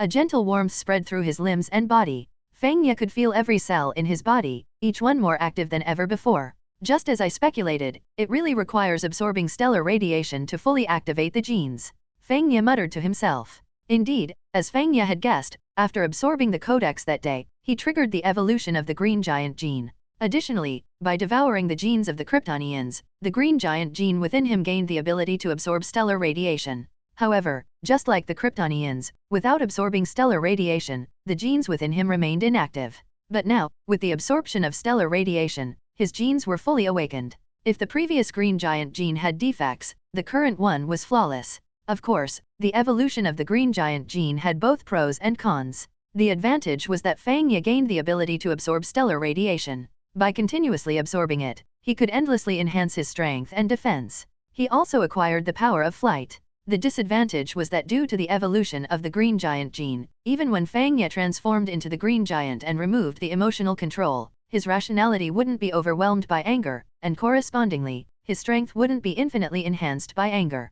The ability to unleash unlimited strength through anger was indeed formidable. However, its drawbacks were significant. Not only would rationality be submerged by anger, but if the release of anger happened too frequently, it could even lead to the emergence of a second personality. And the emergence of a second personality was something Fang Ye couldn't accept. If given the choice, he would rather be like he was now, continuously enhancing his strength by absorbing stellar radiation. After a moment of contemplation, Fang Ye rose slowly and headed toward the command room. When Fang Ye found S.H.I.E.L.D and the others, he discovered that all the Kryptonians, including S.H.I.E.L.D, had excited expressions. Clearly, just like Fang Ye, they had also noticed changes in their bodies. General S.H.I.E.L.D, congratulations. Mr. Ye, did you recall the interstellar coordinates of Earth? Not exactly. I congratulate you all on activating your genes. I believe you have also felt the various changes in your bodies. Do you know the reason, Mr. Ye? Fang Ye didn't hide anything and explained everything he knew, including the fact that Kryptonians could possess almost limitless strength and unparalleled power and resilience by continuously absorbing stellar radiation, as long as they didn't go overboard and create a second personality due to excessive anger. S.H.I.E.L.D listened, initially showing a pleased expression, but then a somewhat melancholic sigh followed. If we Kryptonians had known all this earlier, perhaps Kryptonian civilization wouldn't have been destroyed. Indeed, as S.H.I.E.L.D said, had the Kryptonians known about absorbing stellar radiation and gaining immense strength and resilience, they might have had the potential to dominate the entire universe. In Fang Ye's opinion, Kryptonians had more qualifications to call themselves gods than the Asgardians of the Marvel Universe, who even proclaimed themselves as such. General S.H.I.E.L.D, perhaps you should consider changing the plan. Oh, I'm curious to hear your thoughts. The region where Earth is located is called the Solar System. Earth is one of the 8 major planets in the Solar System, and the Sun is a star much larger than the one before us. The Ls on Earth can also absorb stellar radiation. I understand now. Thank you, Mr. Ye, for the reminder. S.H.I.E.L.D nodded, comprehending Fang Ye's intention. According to the original plan, they wouldn't stay here. They would use Krypton as the center and continuously search for planets within a 30 light-year radius in the hopes of finding Earth and reclaiming the ancient scripture. However, after Fang Ye's reminder, S.H.I.E.L.D. suddenly realized that even if they found Earth, the elves who hadn't absorbed solar radiation for years might not be a match for them. As a result, S.H.I.E.L.D. decided to change the plan. Besides Fang Ye, there were 11 Kryptonians in total. S.H.I.E.L.D. chose to divide them into 5 groups, taking turns piloting spacecraft to explore and search for Earth, while the rest remained on the newly modified planet to absorb stellar radiation and enhance their strength. However, since they intended to absorb stellar radiation on this planet, the first step was to transform it. Mr. Ye, what do you think of this planet? S.H.I.E.L.D. referred to the planet closest to the star, a planet that was only about 1/3 the size of Earth. Fang Ye smiled and nodded. This planet is suitable. Its small size makes it easy to modify, and being so close to the star, we can absorb solar radiation more easily. Of course, not only can Kryptonians absorb stellar radiation, but due to my unique constitution, I can also absorb it. Oh, S.H.I.E.L.D. nodded thoughtfully. Whether or not he believed Fang Ye's words, only he himself knew. Fang Ye didn't expect S.H.I.E.L.D. to believe him. It was just a casual remark. As long as S.H.I.E.L.D. didn't delve deeper, that was fine. Furthermore, apart from the deceased Kryptonian parents, no one knew about Fang Ye absorbing the Codex. At that time, Lila hadn't had the chance to speak, as she was shot by S.H.I.E.L.D. Al suffered severe injuries and couldn't speak either. Due to various coincidences, nobody knew that Fang Ye had absorbed the Codex. Indeed, Kryptonian technology was advanced. In just a week's time, they transformed a planet. Finally, S.H.I.E.L.D. instructed his female adjutant to lead a Kryptonian soldier and continue searching for Earth by piloting a spacecraft. The rest stayed on the newly modified planet, absorbing stellar radiation to enhance their strength. To conserve energy, the planet underwent only minimal modifications. After all, they wouldn't be staying here for long. In fact, after Fang Ye informed S.H.I.E.L.D. about certain aspects of the solar system, S.H.I.E.L.D. had a plan in mind. Earth was undoubtedly the most suitable planet for rebuilding Kryptonian civilization. Earth's environment was superior to Krypton's, and it was situated close to the sun. If Kryptonians lived on Earth, they could absorb solar radiation from a young age and constantly strengthen their bodies. However, due to concerns about Fang Ye, S.H.I.E.L.D. hadn't shared his plans with anyone. If he were to modify Earth, the human race on it would undoubtedly face extinction. After all, in S.H.I.E.L.D.'s eyes, Fang Ye was ultimately a human. If Fang Ye knew S.H.I.E.L.D.'s thoughts, he might find it amusing. S.H.I.E.L.D.'s plan to modify Earth was of no concern to Fang Ye. This parallel universe's Earth had nothing to do with him. However, Fang Ye also wouldn't lend a hand. He would just turn a blind eye to it. When the time came, the superheroes of the DC universe would naturally step in to stop it. Chapter 92, 10 years. Time flew by, and 10 years had passed without realizing it. On the newly modified planet, although no life had yet been born, some plants were gradually growing, forming an evolving ecosystem. At an altitude of 10,000 meters, Fang Ye stood with his hands behind his back, suspended in the air, quietly drifting there. As far as his eyes could see, there was an expanse of clouds. That's right. After absorbing stellar radiation for 10 years, Fang Ye had now gained the ability to fly. Not only that, but after transforming into the Green Giant,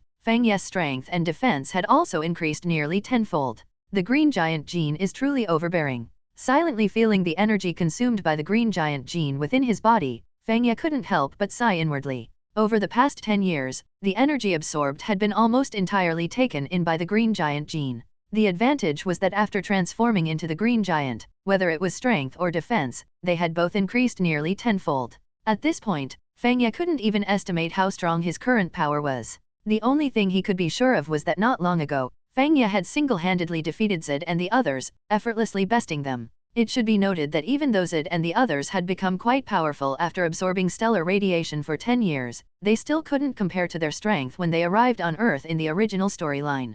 However, despite this, Fang Ye had single-handedly defeated all 9 of them, overwhelming them in all aspects, be it strength, defense, speed. Of course, this was all in the context of Fang Ye being in his Green Giant form. The disadvantage was that all the stellar radiation had been monopolized by the Green Giant gene, and Fang Ye's normal state hadn't received much enhancement. In his normal state without transforming into the Green Giant, whether it was strength, speed, endurance, compared to 10 years ago, there hadn't been much enhancement. The only advantage was the ability to fly. What disappointed Fang Ye the most was that he hadn't developed auxiliary abilities like super hearing or supervision like the Kryptonians did. Even the ability for long-range attacks, like heat vision, was nowhere to be seen. In summary, after absorbing the Codex, Fang Ye gained 2 abilities, the ability to absorb stellar radiation and the ability to fly. However, almost all the absorbed stellar radiation had been taken over by the green giant gene, and his normal state hadn't received much enhancement. On the other hand, the ability to fly was accessible in both his normal and green giant states. In his normal state, his flight speed was approximately similar to the speed of sound, while in his green giant state, his flight speed was around 10 times the speed of sound. Perhaps in the future, as he continued to absorb stellar radiation, his flight speed would become even faster, maybe even exceeding the cosmic speed limit for space travel. However, to travel through space, one first had to surpass the speed of light. 10 times the speed of sound was only about 3,400 meters per second, while the speed of light was 299,792,458 meters per second, which was incomparably faster. Without enhancements in his normal state, Fang Ye wasn't too worried about his safety. With his precognitive ability, no one could sneak up on him. If he did encounter danger, Fang Ye could easily transform into the green giant as soon as he sensed the crisis, even before the danger occurred. The only concern for Fang Ye was that his normal state was slowly aging. That's right. 10 years had passed, and although Fang Ye didn't look much different on the surface, he could feel that his body was gradually aging. In his green giant form, with its terrifying regenerative abilities, it wouldn't be an exaggeration to say he was immortal and ageless. Furthermore, now that he had the ability to absorb stellar radiation, the green giant form could theoretically grant him eternal life. However, the same couldn't be said for his normal state. Since all the stellar radiation had been monopolized by the green giant gene, his normal body state hadn't received much enhancement. Although Fang Ye had injected himself with human enhancement drugs, slowing his aging by 5 or 6 times that of a regular person, he might be able to live for 500 or 600 years without any problems. But in the end, his body was still slowly aging. Over the years, Fang Ye had thought of many ways to counter this, such as injecting drugs or gene fusion. However, these options were quickly dismissed by Fang Ye. Human enhancement drugs were relatively feasible, but once Fang Ye tried to fuse other genes with his body, the green giant gene would quickly expel them. The green giant gene was extremely dominant, it had even consumed the Kryptonian genes, let alone genes from other organisms. So, up until now, Fang Ye still hadn't found a way to prolong the aging of his normal state. Another point worth mentioning was that over the past 10 years, S.H.I.E.L.D and the others hadn't given up on finding Earth. However, the universe was vast and boundless. Finding Earth was easier said than done. Although the Phantom engine spacecraft could perform space jumps, it lacked sufficient energy to do so. In fact, for most of the past 10 years, they had been searching for those outposts and replenishing the energy consumed by the supply ships. So far, all of Krypton's outposts had been searched once over. In other words, from now on, the ships wouldn't be able to find any supplies. If they still hadn't found Earth before their energy was exhausted, they would be stranded here. Of course, if this had happened before, S.H.I.E.L.D and the others would have no choice but to wait for death. But things were different now. As long as they continued to absorb stellar radiation, traveling through space was only a matter of time. For instance, Fang Ye right now, in his green giant form, had already gained the ability to soar through outer space. Suspended quietly above the sea of clouds, Fang Ye's eyes slowly closed as he felt his body continuously absorbing stellar radiation. Suddenly, he opened his eyes, a hint of brilliance flashing in his gaze as he looked towards the star ahead. It seems it's time to try landing on a star. In truth, Fang Ye had always had this plan in mind, to fly to a star and absorb its radiation. With the green giant's defense, he was already able to withstand the high temperatures of a star. After absorbing stellar radiation for 10 years, when Fang Ye transformed into the green giant, his overall qualities had increased nearly tenfold. Don't think that a tenfold increase was insignificant. It's important to note that the green giant's previous strength and defense were already extremely terrifying. At least now, Fang Ye was confident he could easily overpower the early-stage Superman. Of course, Fang Ye was only talking about the Superman from Man of Steel. After all, the DC universe was quite chaotic, and the comic book version of Superman was incredibly powerful, capable of destroying a galaxy with a mere breath. This was far beyond the comparison of the current Fang Ye. Hoo-hoo. Fang Ye's body descended, and after spending an hour in the clouds, he had reached his limit. After all, in his normal state, he still needed to breathe. At an altitude of 10,000 meters, there wasn't enough oxygen, so being able to endure an hour was already his limit. Returning to the wooden house on the mountaintop, this was currently Fang Ye's place of residence. Fang Ye didn't live with S.H.I.E.L.D and the others. He had built a wooden house on a mountaintop, where he would rest when he wasn't absorbing stellar radiation. The next morning, after greeting S.H.I.E.L.D and the others, Fang Ye directly transformed into the green giant, flew out of the atmosphere, and headed straight towards a star. Chapter 93, Stepping onto the Star. After transforming into the green giant, Fang Ye leaped suddenly, reaching his maximum speed. A streak of green light tore through the void, accompanied by a series of explosions.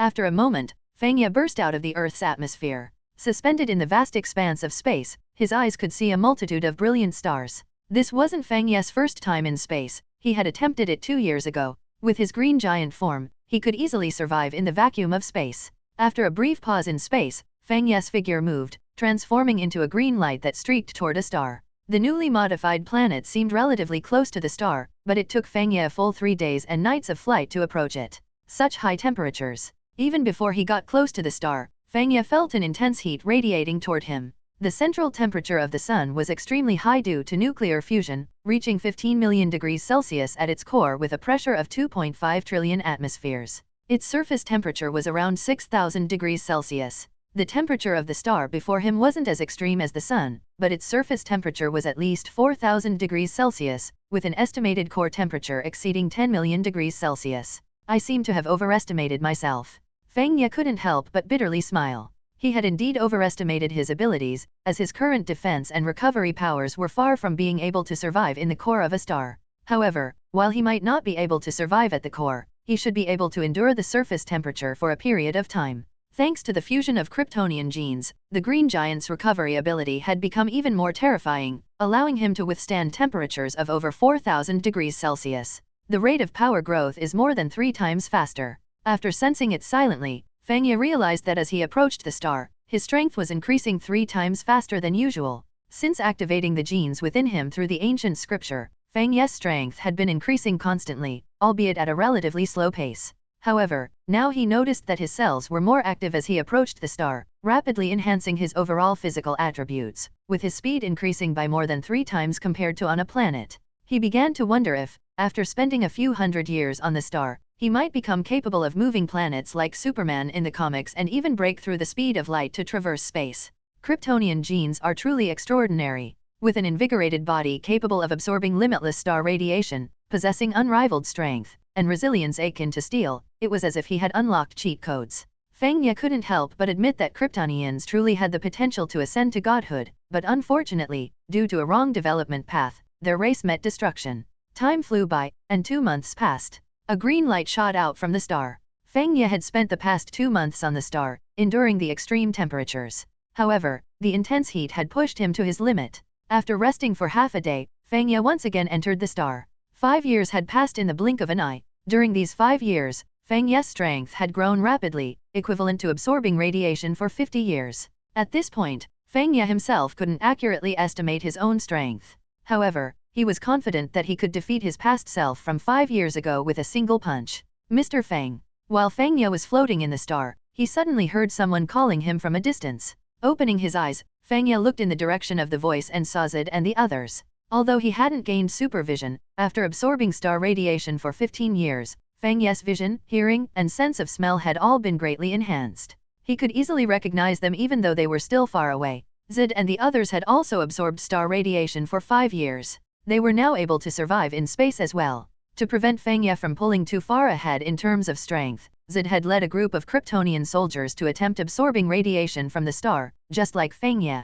Unfortunately, when they approached the star, they sadly discovered that their strength was nowhere near enough to endure the star's high temperatures. In the end, they had to stop outside the star, but even so, they found their strength rapidly increasing, surpassing that gained on a planet by 3 times. However, this didn't bring joy to S.H.I.E.L D. Instead, a slight unease settled in his heart. After all, Fang Ye had spent 5 years within the star, which undoubtedly meant that his strength had grown at an even faster rate. It was hard to imagine just how powerful Fang Ye had become. What's the matter? Fang Ye's voice resonated from within the star. Thankfully, the group had undergone significant enhancements in their hearing, allowing them to hear him despite the distance. S.H.I.E.L D cleared his mind. No matter how wary he was of Fang Ye, maintaining a good relationship between them was crucial now. Well, it's not a big deal. We just wanted to confirm whether you're inside the star, Mr. Fang. Fang Ye responded casually and then disregarded S.H.I.E.L.D. Currently, he had no intention of leaving the star. After all, he was completely naked. Did S.H.I.E.L.D and the others really want to admire that? If it were just the female officer, Fang Ye might consider it, but being surrounded by a group of grown men, he decided against it. Chapter 94, Earth Found. S.H.I.E.L.D's face darkened, feeling completely disregarded by Fang Ye's lofty and arrogant attitude. However, When he thought about Fang Ye's strength, S.H.I.E.L.D had no choice but to continue suppressing his frustration. Without the power to challenge Fang Ye, all he could do was obediently play along. "We won't disturb Mr. Fang Ye then," S.H.I.E.L.D replied with a fake smile, leading his subordinates to remain stationed in the outer space around the star. This was already their limit to endure. Getting any closer would expose them to the scorching heat radiating from the star. This contrast revealed the vast difference in power between them and Fang Ye. While Fang Ye could freely stroll on the star's surface, they could only stay in outer space. The gap between their strengths was immeasurable. Understanding this, S.H.I.E.L.D had to swallow his displeasure and put on a facade. After being awakened by S.H.I.E.L.D, Fang Ye had no more sleepiness. He stretched lazily, intending to explore the star. Exactly. In the past 2 years, Fang Ye had spent most of his time sleeping, as there was nothing else to do. His strength had increased significantly over the past 5 years, to the point where the high temperatures on the star's surface no longer affected him. As long as he didn't fall into a magma pool, Fang Ye could wander around the star's surface without any problem. At first, Fang Ye had enjoyed exploring the star, but after he had circled the entire star 2 years ago, he lost interest and had been using sleep to pass the time. There wasn't much to explore on the star anyway. Besides the uneven magma pools, there was hardly anything else. 5 more years passed, and by the 4th year, S.H.I.E.L.D and his people could stay on the star's surface for a brief moment, although it was only a moment before they had to retreat. They couldn't endure the scorching heat for more than half an hour. Due to Fang Ye's unexpected appearance, S.H.I.E.L.D and his team's strength had caught up to the time when Man of Steel descended on Earth. Meanwhile, Fang Ye, after absorbing 5 more years of stellar radiation, had even begun to attempt stepping into the magma pool. However, the temperature of the magma was too high. Fang Ye had attempted it once and suffered severe burns. He estimated that he could only withstand the heat of the magma pool for about 5 minutes at most, which indicated just how terrifying the temperature inside the pool was. "Mr. Fang Ye, we've received news about Earth." Sitting by the magma pool, Fang Ye suddenly heard a familiar voice. The owner of the voice was Fiona, the female officer who often followed S.H.I.E.L.D in the original plot. However, Fiona didn't approach him, since no one could wear clothes on the star's surface. Just as Fang Ye was about to get up and approach, Fiona darted away like a frightened rabbit. "A rather interesting woman." Fang Ye chuckled softly, shaking his head lightly. Then he shot out of the star and headed towards the newly terraformed planet. Fang Ye's speed had already exceeded 100 times the speed of sound. However, even at 100 times the speed of sound, which was about 34,000 meters per second, he was still far from reaching the speed of light, which was about 299,792,458 meters per second. Breaking the light speed barrier was still a distant dream. With his current strength, Fang Ye was so powerful that he couldn't even estimate it himself. However, judging from his speed, his strength should have increased by about 10 times. Spending 10 years on the star was equivalent to absorbing radiation from the planet for 100 years, so the rate of his strength improvement wasn't slow. After returning to the terraformed planet, Fang Ye put on his briefs and the peculiar clothing that S.H.I.E.L.D and his people provided. The clothing style was very different from Earth's. Then Fang Ye headed straight for the World Engine spaceship. Seeing his arrival, S.H.I.E.L.D's face lit up with joy as he hurried over. "Mr. Fang Ye, could you please come and confirm if the information we intercepted is indeed from Earth?" "Sure." Fang Ye readily agreed, because he had grown tired of spending 20 years in this desolate place. In the original plot, it was Superman who initiated the exploration spaceship, and S.H.I.E.L.D and his team received the distress signal and found Earth. But now, it seemed that humans themselves had launched a space probe, and S.H.I.E.L.D and his team had used this signal to confirm Earth's interstellar coordinates. Fang Ye wasn't surprised. Even without him explaining Earth's situation to S.H.I.E.L.D, they would likely still ignore this signal. "I can confirm that it's Earth." "Great." All the Kryptonians were excited.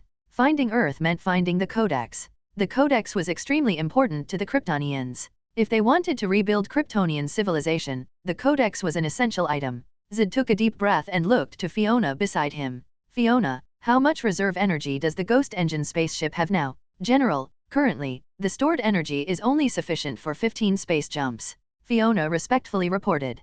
They had accumulated this energy over the years by scavenging from outposts while searching for Earth. However, this was their last energy reserve. The outposts were all depleted, and they would have no way to replenish their energy once it ran out. Frowning, S.H.I.E.L.D calculated the distance to Earth. It was about 24 light-years away. They also needed to reserve some energy for the terraforming process on the new planet. Otherwise, how would they rebuild Kryptonian civilization? After some calculations, S.H.I.E.L.D realized that it would take at least 13 years to reach Earth. Chapter 95, Panic. Standing with hands behind his back in front of the glass wall, Fang Ye took a deep breath and gazed at the dazzling star in the distance. That dazzling star was none other than the sun? Fang Ye noticed that the radiation emitted by the sun was more than twice as intense as the radiation emitted by the star they had found initially. I wonder how strong Superman is now, Fang Ye muttered to himself. The radiation emitted by the sun was so strong, and Superman had been absorbing solar radiation since childhood.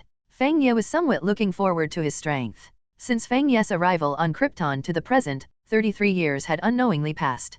This also meant that Superman had absorbed 33 years of solar radiation. Although Earth experiences day and night cycles, so Superman cannot absorb solar radiation at all times, even if the time is halved, that's still 16.5 years. Solar radiation was stronger than stellar radiation. In 1 year, Superman absorbs solar radiation equivalent to 2 years of stellar radiation absorbed by Z and the others. Z and his team had only absorbed 20 years of stellar radiation, and for the final 5 years, due to their proximity to the star, the absorption rate increased threefold, which could be counted as 15 years. In total, it added up to approximately 30 years.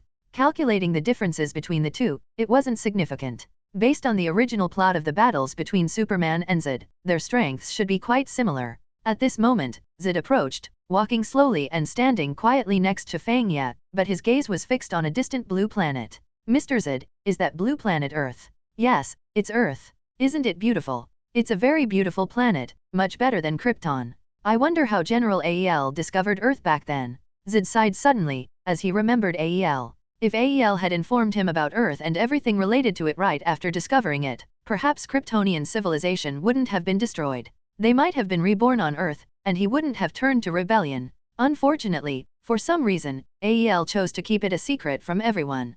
Z had misunderstood A.E.L. In fact, A.E.L. had discovered Earth not long ago. He had predicted the impending destruction of Krypton, and there was no time for Kryptonians to evacuate even if they wanted to. All he could do was send Superman and the Codex to Earth, hoping that Kryptonians could be reborn there. Unlike Z, A.E.L. hoped that Superman could bridge the gap between the two races and coexist peacefully on Earth, rather than follow Z's path of exterminating humanity and transforming Earth into a new Krypton. In the blink of an eye, they passed a planet and the spacecraft traveled through the solar system to reach outer space. General, we've reached outer space near Earth.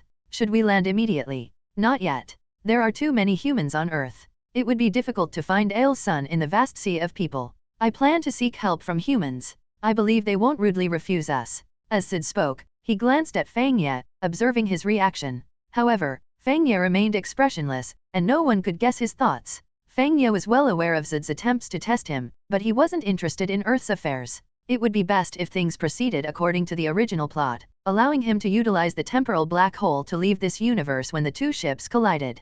However, before leaving, Fang Ye wanted to take a good stroll on Earth. He had missed the extravagant life for more than 30 years, living a primitive existence resembling that of a caveman. Enter Earth's synchronous orbit. Yes. Moments later, the spacecraft entered Earth's synchronous orbit, saving energy with this approach. Currently, the remaining energy reserves were still low, and Zid had to be economical, conserving energy as much as possible. When the spacecraft had just entered Earth's orbit, it intercepted a series of signals. General, the people of Earth are requesting communication with us. Ignore them for now. Zid shook his head. What mattered most was clarifying Fang Ye's stance. Before he could understand Fang Ye's stance, Zid didn't dare to act rashly. At this moment, Fang Ye turned around and looked at Zid. General Zid, I think it's time for me to go. What do you mean, Mr. Fang Ye? Now that we have arrived on Earth, I naturally want to go back and take a look. Also, General Zid, you don't need to worry about me. I forgot to mention that I come from another parallel universe. The Earth in this world has no connection to me. In that case, I'll stay here. Have a pleasant journey, Mr. Fang Ye. Zid was most afraid of Fang Ye interfering with Earth's affairs. Now that Fang Ye promised not to get involved, Zid couldn't help but breathe a sigh of relief. Fang Ye glanced at Zid and the others, a hint of a smile playing at the corner of his mouth. Then he leaped into space from the spacecraft's gateway, and his figure disappeared in the blink of an eye. Watching Fang Ye's departing figure until it disappeared, Zid finally turned and issued an order. Initiate the invasion of Earth's network. Yes. Although Earth's technology was advanced, it still lagged far behind Krypton's. For Kryptonians, infiltrating Earth's network was an effortless task. In fact, when the spacecraft approached Earth, it had already caught the attention of various countries on Earth. The United States was the first to notice. United States Space Defense Monitoring Department. The door to the monitoring room was pushed open, and a middle-aged man with an extraordinary bearing and dark skin strode in. General Swanwick. Dr. Emil, what's the matter? Why did you summon me so urgently? General, you should take a look at the screen yourself. What is this? A comet or an asteroid? General Swanwick's brow furrowed, as the satellite footage was not very clear due to the great distance.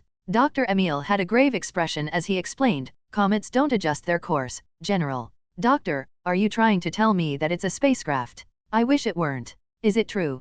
General Swanwick's complexion changed slightly. However, Dr. Emil merely nodded and walked to a computer, opening a folder containing various photos.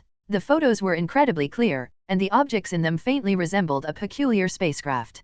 General Swanwick's expression grew slightly darker, a hint of astonishment flashing in his eyes. Regarding the question of whether there were extraterrestrial beings in the world, people had been discussing it endlessly. In fact, from the macro perspective of the universe, in the vast expanse of space, the ratio of the entire solar system to the universe was akin to comparing the size of an atom to the entire solar system. Given this context, no matter how small the likelihood of life appearing on Earth was, it couldn't possibly be the only existence. However, due to humanity's current technology and perspective, it was impossible for them to observe other forms of life within their reach. It seems that it really is a spacecraft.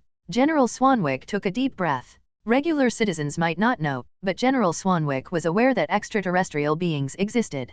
Area 51 held the bodies of extraterrestrial specimens. In fact, upon learning of the existence of extraterrestrial beings in the universe, the US government had once worried about the possibility of extraterrestrial invasion of Earth.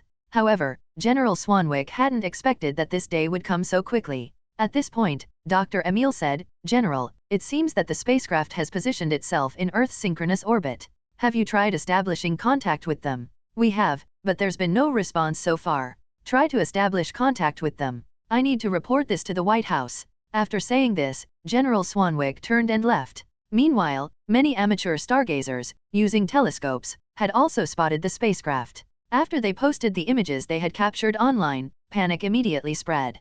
Countless people began to question whether this was the beginning of an extraterrestrial invasion of Earth. Chapter 96, You Are Not Alone. After General Swanwick left the space monitoring room to report the incident of the extraterrestrial spacecraft to the White House, many amateur stargazers spotted the spacecraft through their telescopes. After all, the spacecraft was just parked outside Earth's orbit, so it wasn't strange for people to discover it using telescopes.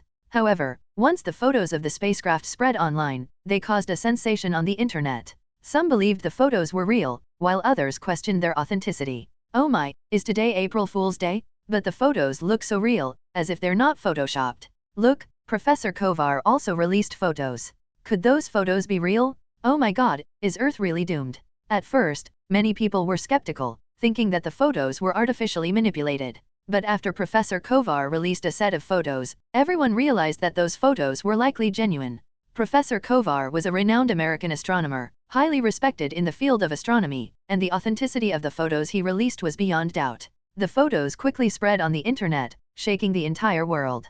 No one had expected that scenes that could only be seen in movies would one day become a reality. Extraterrestrial beings were invading Earth. At the United States Space Defense Monitoring Department, after General Swanwick reported the situation to the White House, a group of officers quickly gathered in the monitoring room. General Swanwick entered, walked to Dr. Emil's side, and said, Dr. Emil, please brief everyone on the situation. Cough, please quiet down, everyone. First of all, I want to say that those photos are real. The extraterrestrial spacecraft is indeed parked in Earth's orbit. As Dr. Emil continued to explain, everyone present began to realize the seriousness of the situation. At this moment, a military officer suddenly asked, Dr. Emil, I wonder if launching nuclear missiles could shoot down the extraterrestrial spacecraft. It's difficult. Dr. Emil shook his head. However, difficult didn't mean there was no hope.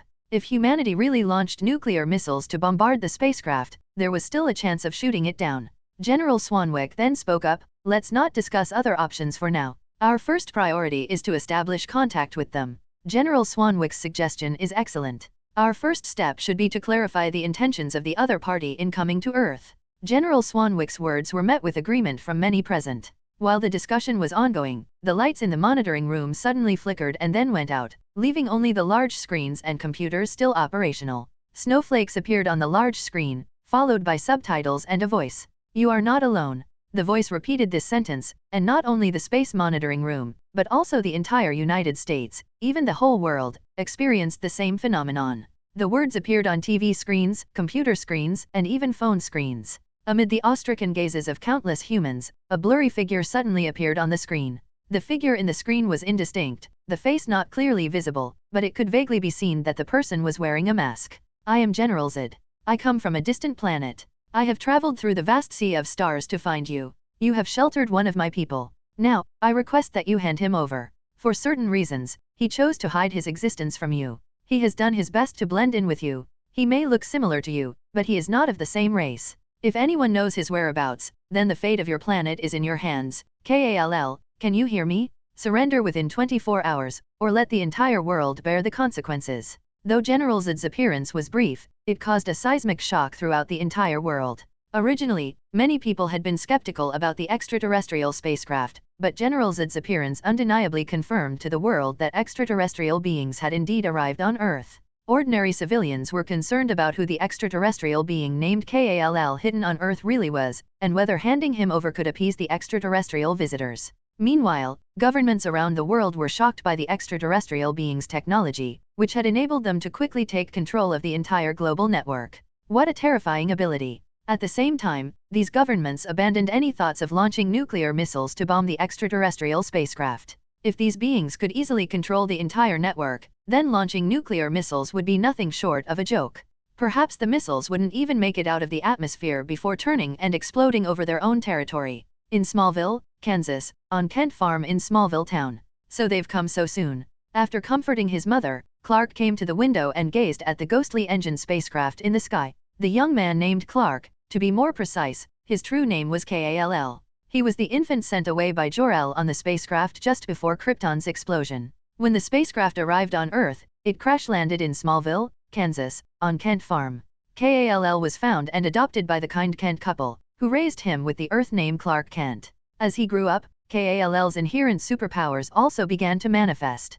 Guided by his adoptive parents, Clark learned how to control his abilities. As an adult, Clark searched for his origins and eventually learned about his heritage from a probe sent from Krypton to Earth many years ago. Just as he had recently learned about his true heritage and returned to Kent Farm, General Z arrived on Earth. Now, KALL's heart was filled with confusion. He knew General Z was not trustworthy. Even if he surrendered, General Z wouldn't spare Earth. Yet, he wasn't sure if humans could be trusted either. In the outer space beyond Earth's orbit, inside the ghostly engine spacecraft. General, when we invaded Earth's network earlier, we downloaded some information. Is there any weapon that could pose a threat to us? General Z ordered the invasion of Earth's network not just to locate KALL, but primarily to assess Earth's technological level. General Z didn't want to be caught off guard. As the saying goes, knowing your enemy is half the battle, and he understood the meaning of this saying, even if Krypton had never heard of it. Earth's technological level is far behind. While they have invented some weapons with decent power, which could potentially threaten the ghostly engine spacecraft, as long as we take precautions, those weapons that rely on outdated navigation and targeting systems pose no threat to us. Very well, General Z nodded slowly. He had given a 24-hour ultimatum. Now, it depended on how the governments of Earth would choose to respond. Chapter 97, Who is Mr. Fang? We know nothing about him, right? If he really doesn't intend to harm us, then he should return to his own race and take on the responsibilities he should bear. If he refuses, maybe we should send him back. Louise from the planet Daily knows who he is. I think she's the one we should question. After Zed's arrival on Earth, the entire world fell into panic. The next day, the media was flooded with reports about the arrival of the extraterrestrial. Most people's viewpoint was that they hoped Clark would take the initiative to step forward and shoulder the responsibilities he should bear, rather than implicating them or making the entire world bear the consequences. The extraterrestrials' technology frightened the governments around the world. They managed to control the entire global network in a short time, a method that was beyond imagination. Until now, they still couldn't figure out how the extraterrestrial breached the Earth's network. In this situation, if a war broke out between the two sides, the odds of Earth's victory were not high. Therefore, governments around the world were taking action to locate the extraterrestrial known as KALL. The fastest to act was undoubtedly the US FBI, and they had already identified the target Louise, who had contact with the extraterrestrial and even knew who he was. Mom, I'm going out for a while. After informing his adoptive mother, Clark left Kent Farm. At this moment, Clark was very perplexed. He aimlessly walked on the road, not knowing if he should trust humanity or surrender to pacify the situation. Recalling the various unfair experiences he had encountered since childhood, thinking about those despicable individuals he had encountered before, but at times like this, Clark would remember the teachings of his adoptive father. Unconsciously, Clark arrived at a lakeside. On the other side of the lake stood a church. Just as Clark was about to head to the church, he suddenly noticed a young man fishing by the lake. The young man was dressed in all white, exuding an elegant and noble temperament. He appeared to be quite young, around 27 or 28, and emitted a charismatic aura. "Sir, I hope I'm not disturbing you. Please, have a seat." The young man turned around and smiled at Clark. His composed and graceful smile seemed to possess a kind of magic that gradually calmed Clark's mood. Following his instructions, Clark walked over to the young man's side and sat down to his right. "Sir, my name is Clark. May I know how to address you? I am Fang, you can call me Mr. Fang. You seem burdened. If you don't mind, would you like to talk to me? Perhaps I can help you." Clark fell into silence at the suggestion. With his mind-boggling state, he really wanted to confide in someone. After a moment of silence, Clark sighed. "I don't know where to start. The ship that appeared last night, they are actually looking for me." "Oh." Mr. Fang didn't seem surprised, as if he had known all along. "What do you want to do? Aren't you surprised?" Clark was somewhat taken aback. Could it be that this Mr. Fang wasn't surprised by his identity as an alien? After all, he was from another planet. But looking at Mr. Fang's demeanor, Clark knew he wasn't an ordinary person. He decided not to dwell on this small issue. "I am not surprised. Tell me your thoughts." "You really aren't surprised? Then, I want to surrender to General Z.H.I.E.L.D. Even if I surrender, he won't keep his promise. If my surrender can save Earth, I won't hesitate to do it. However, I don't know if humans can be trusted."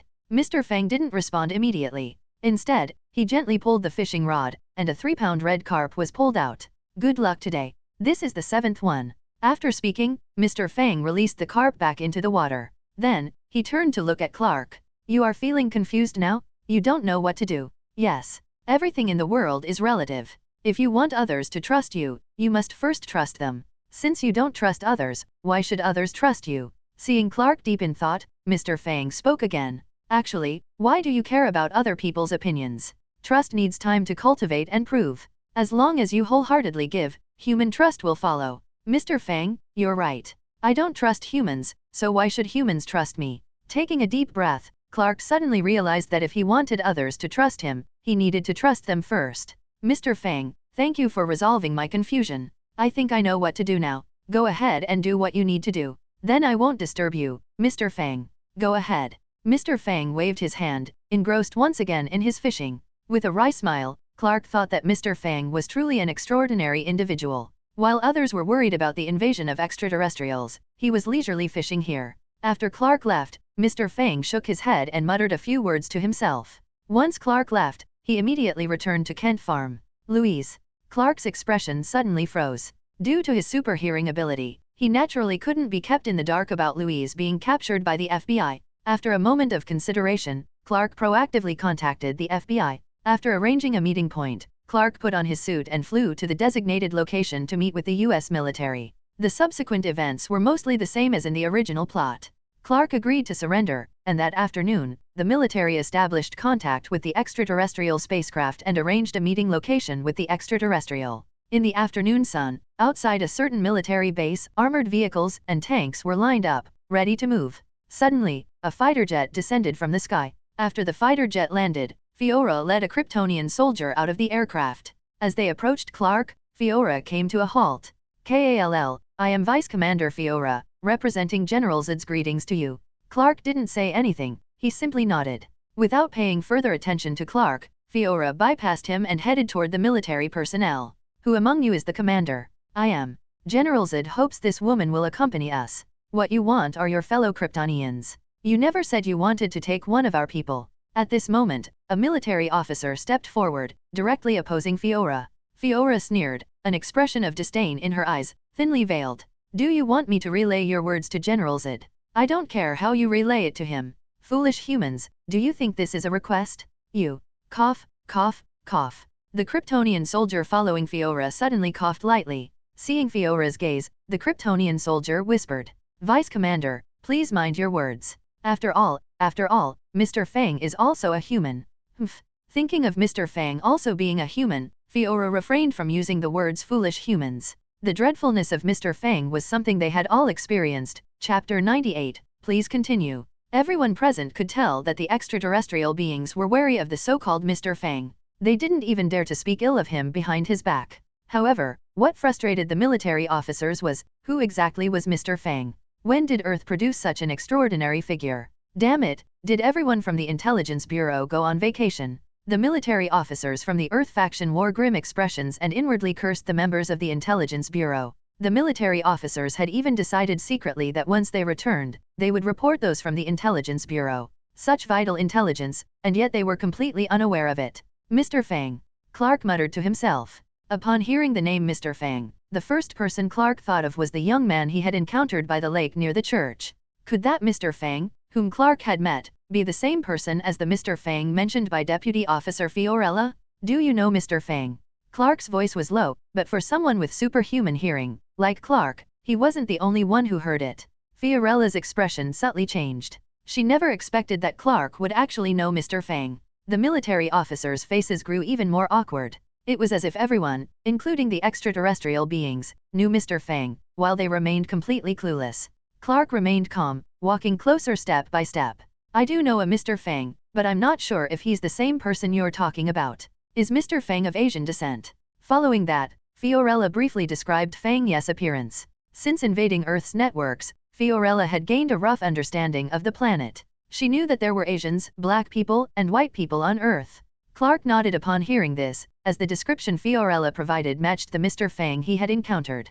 Take them away. Fiorella didn't say much more, ordering Clark and Lois to be escorted onto the ship.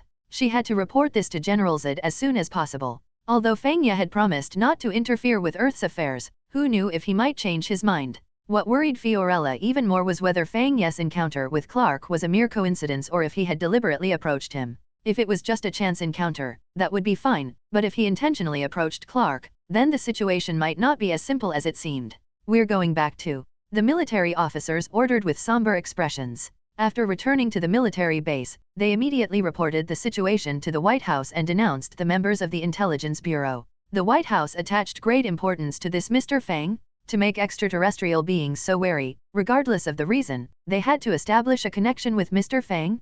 Kansas, a restaurant.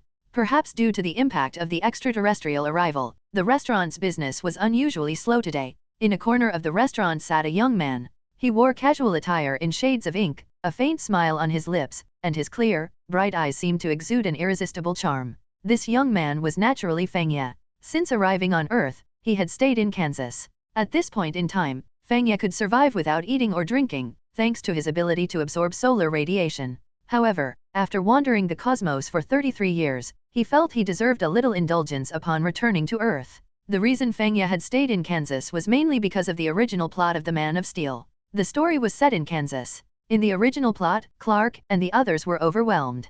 After all, Zed's side had superior numbers. When Zed ordered the transformation of Earth, Clark handed over the Phantom Zone spaceship to the military. Eventually, the military activated the Phantom Zone ship, and the collision of the two ships created a spacetime black hole. In the end, all Kryptonians, along with the ships, were swallowed by the black hole and sent to other parallel universes. It was this event that allowed Earth to ultimately triumph. Otherwise, if it had solely depended on Clark, Earth would have been conquered by Zed and his followers long ago. Fang Ye wanted to leave this universe, and the collision of the two Phantom Zone ships to create a spacetime black hole was the perfect opportunity. So Fang Ye had been waiting for the appearance of the spacetime black hole. Fang Ye's hearing might not be as terrifying as a Kryptonian's super hearing, but within a radius of several hundred kilometers, he still had an excellent grasp of the situation. However, this was only the case when he was transformed. Without transformation, Fang Ye's hearing could only monitor a radius of around 50 kilometers. Therefore, Fang Ye had been lingering in Kansas. As for meeting Clark in the morning, that had been a complete accident. Fang Ye had indeed been fishing at the time, and encountering Clark could only be considered a coincidence. Time passed quickly, and soon it was afternoon. Has the war begun? Fang Ye's ears twitched, a hint of a smile forming at the corner of his mouth. He had heard explosions in the distance. Suddenly, Fang Ye's expression turned somewhat strange. With a loud bang, the restaurant wall was shattered, and two figures fell into the hall. Instantly, screams filled the restaurant as the crowd rushed to escape. You're too weak, Kall. Humph. Clark let out a cold snort, leaping towards Fiorella. Fiorella skillfully evaded and reached out to grip Clark's neck. With a forceful swing, she slammed him into the ground, causing cracks to spread like a spider's web in all directions. Fiorella possessed formidable strength. Among all the Kryptonians, her power was second only to Zid's. Mr. Fang. As the dust settled, the restaurant was mostly devoid of people. They had either fled long ago or were hiding in corners, afraid to make a sound. Only in a corner of the restaurant, a young man calmly sipped his drink, a smile on his face as he watched the battle between the two. Amidst the chaos, Fiorella hadn't noticed earlier. However, once everyone had fled or hidden away, Fang Ye, who remained in the restaurant, became quite conspicuous. "Hello, Fiorella. I didn't expect us to meet so soon. Mr. Fang, how did you end up here?" Fiorella's expression changed slightly, but her tone remained polite. Those who had been hiding in the restaurant stared at Fang Ye in bewilderment. They couldn't understand why this fierce extraterrestrial being was so polite to the Asian man before them. Fang Ye smiled faintly, gesturing toward a table. "Of course, I came to the restaurant to dine. Unfortunately, you've interrupted us. But it's all right, please continue. Don't mind me." Mr. Fang. Upon seeing Fang Ye, Clark naturally recognized him. He had met Mr. Fang by the lake near the church. Seeing Fang Ye about to leave, Clark couldn't help but call out. Fang Ye waved his hand, and his figure disappeared in an instant. He knew what Clark wanted to say, but he had little interest in Earth's defense. This parallel universe's Earth had nothing to do with him. His goal was to leave this universe, and he didn't care about anything else. Chapter 99, Spacetime Black Hole. Fang Ye's speed was extremely fast, already exceeding twice the speed of sound, disappearing in the blink of an eye. In fact, Fang Ye's speed could be even faster, but he was afraid that his body wouldn't be able to withstand it. Twice the speed of sound was already the limit his body could endure. Of course, this was only referring to his non-transformed state. If Fang Ye transformed into the Green Giant, then he wouldn't need to worry about his body's limitations anymore. His maximum speed could exceed 100 times the speed of sound. How terrifying was 100 times the speed of sound? Perhaps many people had no concept of it. To put it in simpler terms, circling around the Earth, which is about 40,000 kilometers in circumference, would take approximately 20 minutes at Fang Ye's full speed. That was Fang Ye's current fastest speed. However, in his non-transformed state, twice the speed of sound was already his limit. Unless his body underwent further enhancement, his speed would never be able to improve. After leaving the restaurant, Fang Ye headed straight for the Smallville area. In the blink of an eye, it was already noon the next day. The long-awaited moment had finally arrived for Fang Ye as he witnessed the Phantom Zone ship descending to Earth. There was no need to say. Fang Ye knew that General Zid had ordered the Earth's transformation. Fang Ye had witnessed the scene of a planet's transformation before, not for the first time. When he had wandered through space, he had seen it once. But compared to that planet, Earth was about 3 to 4 times larger, and the transformation process would probably take nearly a month. Oh my god, are the extraterrestrial beings going to conquer Earth? Earth is doomed. It's not safe here anymore. We need to leave immediately. When the Phantom Zone ship descended to Earth and hung silently in the sky above the city, countless people looked up at the ship in silence. At that moment, the world became quiet, and suddenly, it became extremely lively. Buzz. The Phantom engine started, and a beam of light descended, instantly creating a dust cloud that covered the sky and ground. It was as if Earth had lost its gravity, and countless things floated in midair, only to come crashing down. The dust cloud spread, causing numerous buildings to collapse, and tens of thousands of people were buried alive. Screams and cries for help echoed throughout the city, and people ran for their lives in a frenzy. Fang Ye stood with his hands behind his back on the rooftop of a building, calmly watching everything unfold. He had no intention of intervening. He was patiently waiting for the creation of the spacetime black hole. Fang Ye's gaze suddenly turned towards the north, where he saw fighter jets approaching rapidly. Northern Command, Lightning 1 requesting missile launch. Permission granted. After receiving the command, the pilot immediately pressed the launch button. Boom boom boom. Dozens of missiles were launched, but unfortunately, the missiles hadn't even reached the Phantom Zone ship before they curved and exploded near the nearby buildings. Fang Ye shook his head and smiled. Kryptonian technology was far more advanced than Earth's, and Earth had no way to compare. The magnetic field around the Phantom Zone ship had already changed, making it difficult for the missiles launched by the fighter jets to approach the ship. Once they got close, they were pulled by the magnetic field. Electronic devices are malfunctioning. The gravity field is pulling our missiles down. We need to get closer to the target. However, when the fighter jets approached the ship, they were also pulled down by the gravitational magnetic field. For a moment, dozens of fighter jets crashed. It could be said that the people of Earth had no way to deal with the Phantom Zone ship. Has it finally come? It looks like I should lend them a hand. Fang Ye suddenly looked up and saw a fighter jet approaching from a distance. This fighter jet carried the same Phantom Zone ship that had brought Superman to Earth. In the original plot, the fighter jet encountered Fiorella's interception and she almost succeeded in stopping the ship. Roar! Fang Ye let out a low roar, soaring into the sky in an instant, transforming into a more than 3-meter-tall green giant. Fiorella. Just as in the original plot, Fang Ye saw Fiorella piloting a fighter jet as she rushed over. Boom! With a movement of Fang Ye's body, he smashed the fighter jet with a punch. Fiorella reacted quickly. When Fang Ye's fist came crashing down, she had already jumped out of the fighter jet. But facing Fang Ye, who was suspended in front of her, obstructing her path, Fiorella's face showed some embarrassment, and her tone lost its usual politeness. Mr. Fang, are you trying to help the people of Earth? Not really, but you can't touch this fighter jet. Just stay on the side and watch quietly. Fang Ye shook his head slightly. He had to ensure that the two Phantom Zone ships collided without creating a spacetime black hole. Otherwise, how could he leave this universe? Hey! Fiorella gritted her teeth and rushed towards Fang Ye. The Earth's transformation plan had already been set in motion, and it couldn't be disrupted at this critical moment. Although she knew that Fang Ye was incredibly powerful, Fiorella was willing to fight even if it meant sacrificing her life, all for the sake of rebuilding Kryptonian civilization. Didn't I tell you to stay on the side? Why are you so disobedient? Fang Ye lightly shook his head. Fiorella's speed was fast, but Fang Ye was even faster. Before she could reach him, Fang Ye's body moved, seemingly teleporting, and instantly appeared to Fiorella's right, his hand gripping her neck. In front of Fang Ye, Fiorella was like a baby, utterly powerless. If the people of Earth were to see this, their eyes would probably pop out in disbelief. After restraining Fiorella, Fang Ye didn't kill her. He had a great appreciation for this woman, not in a romantic sense, but for her abilities. With Fang Ye obstructing Fiorella, the fighter jet managed to approach the Phantom Zone ship smoothly. Fang Ye floated in midair, with one hand holding Fiorella, watching as the fighter jet charged towards the Phantom Zone ship. Chapter 100, Avengers. On this very day, Nick Fury was full of high spirits. Not only did S.H.I.E.L.D. move its headquarters onto the helicarrier, but also the Avengers initiative had been initiated. However, there was always a thorn in Nick Fury's heart. 5 years ago, Fang Ye led the mutants to attack S.H.I.E.L.D. headquarters, marking the greatest shame S.H.I.E.L.D. had suffered since its establishment. Because of this incident, S.H.I.E.L.D. became the laughingstock of various major forces. Boom! A deafening roar shook the entire helicarrier. Enemy attack! The alarm blared throughout the helicarrier, and columns of soldiers rushed to the scene. Inside the command room, Nick Fury was infuriated. What happened?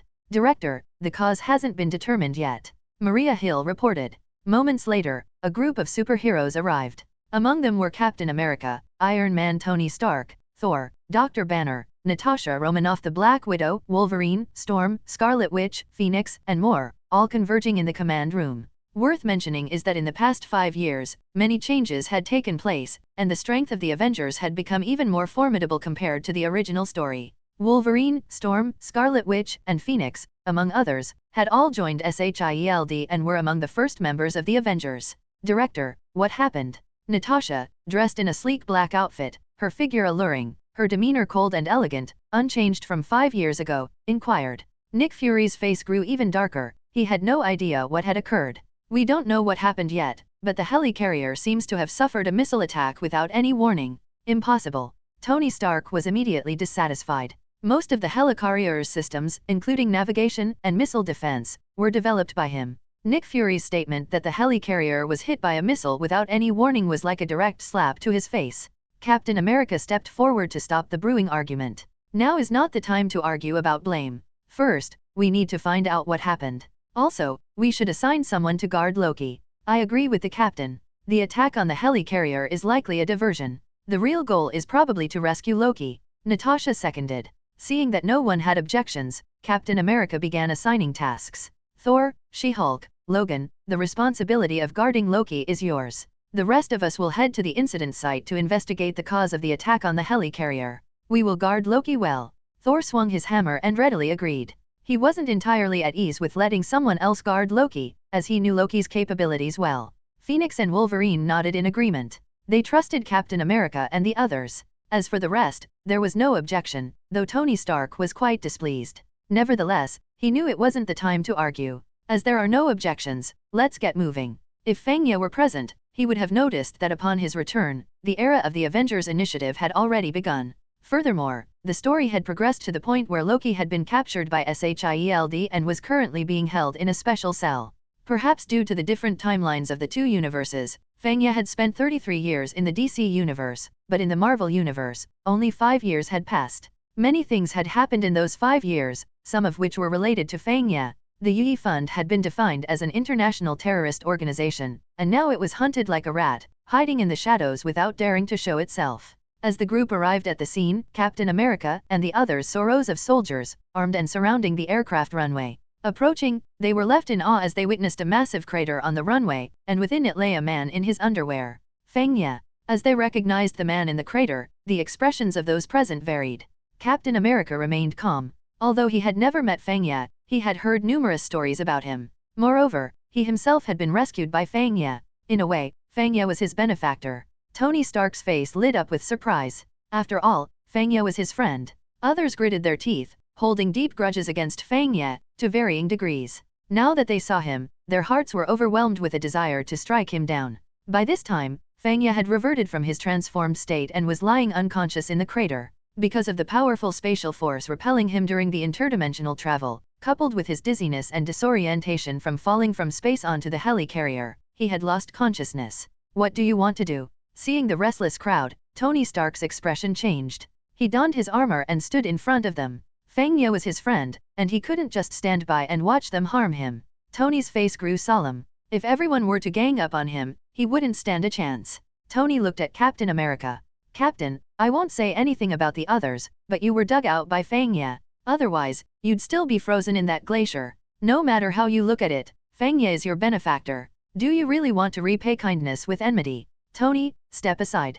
Natasha's expression turned icy as she aimed her gun at Tony. Among those present, if anyone hated Fang Ye the most, it was undoubtedly Natasha. Nick Fury arrived at this moment and nodded to Natasha, signaling her to lower her weapon. Only then did he address the group. Stop arguing. Fang Ye is a wanted criminal, and S.H.I.E.L.D. must apprehend him. As for how to handle the situation, we can discuss that later. Tony, I know Fang Ye is your friend, but I hope you can prioritize the bigger picture. I can assure you, for now, we won't harm him. Fine. Tony knew that this was the best outcome for the moment. It was simply impossible to persuade S.H.I.E.L.D. to spare Fang Ye. The grudges between S.H.I.E.L.D. and Fang Ye were clear to Tony. Seeing Natasha about to speak again, Nick Fury gave her a glance, and she immediately fell silent. Looking at Fang Ye lying in the crater, Nick Fury couldn't help but sneer inwardly. However, he had no intention of harming Fang Ye. At least not for the time being, because Fang Ye was highly valuable to S.H.I.E.L.D. Firstly, where had Fang Ye been for the past 5 years? It was certain that Fang Ye had not been on Earth, for even if he had hidden himself deeply, S.H.I.E.L.D's intelligence gathering capabilities would have discovered traces of his activities. Furthermore, on the sunken island, S.H.I.E.L.D. had not only unearthed the Tesseract but also fragments of a space stone device. Secondly, S.H.I.E.L.D. required Fang Ye's blood, specifically the serum of the Green Giant. Thirdly, although the Yi Fund had been labeled an international terrorist organization, its leaders had not been captured. Currently, the fund remained hidden in the shadows, making capture exceedingly difficult. And now, Fang Ye in their possession was an opportunity?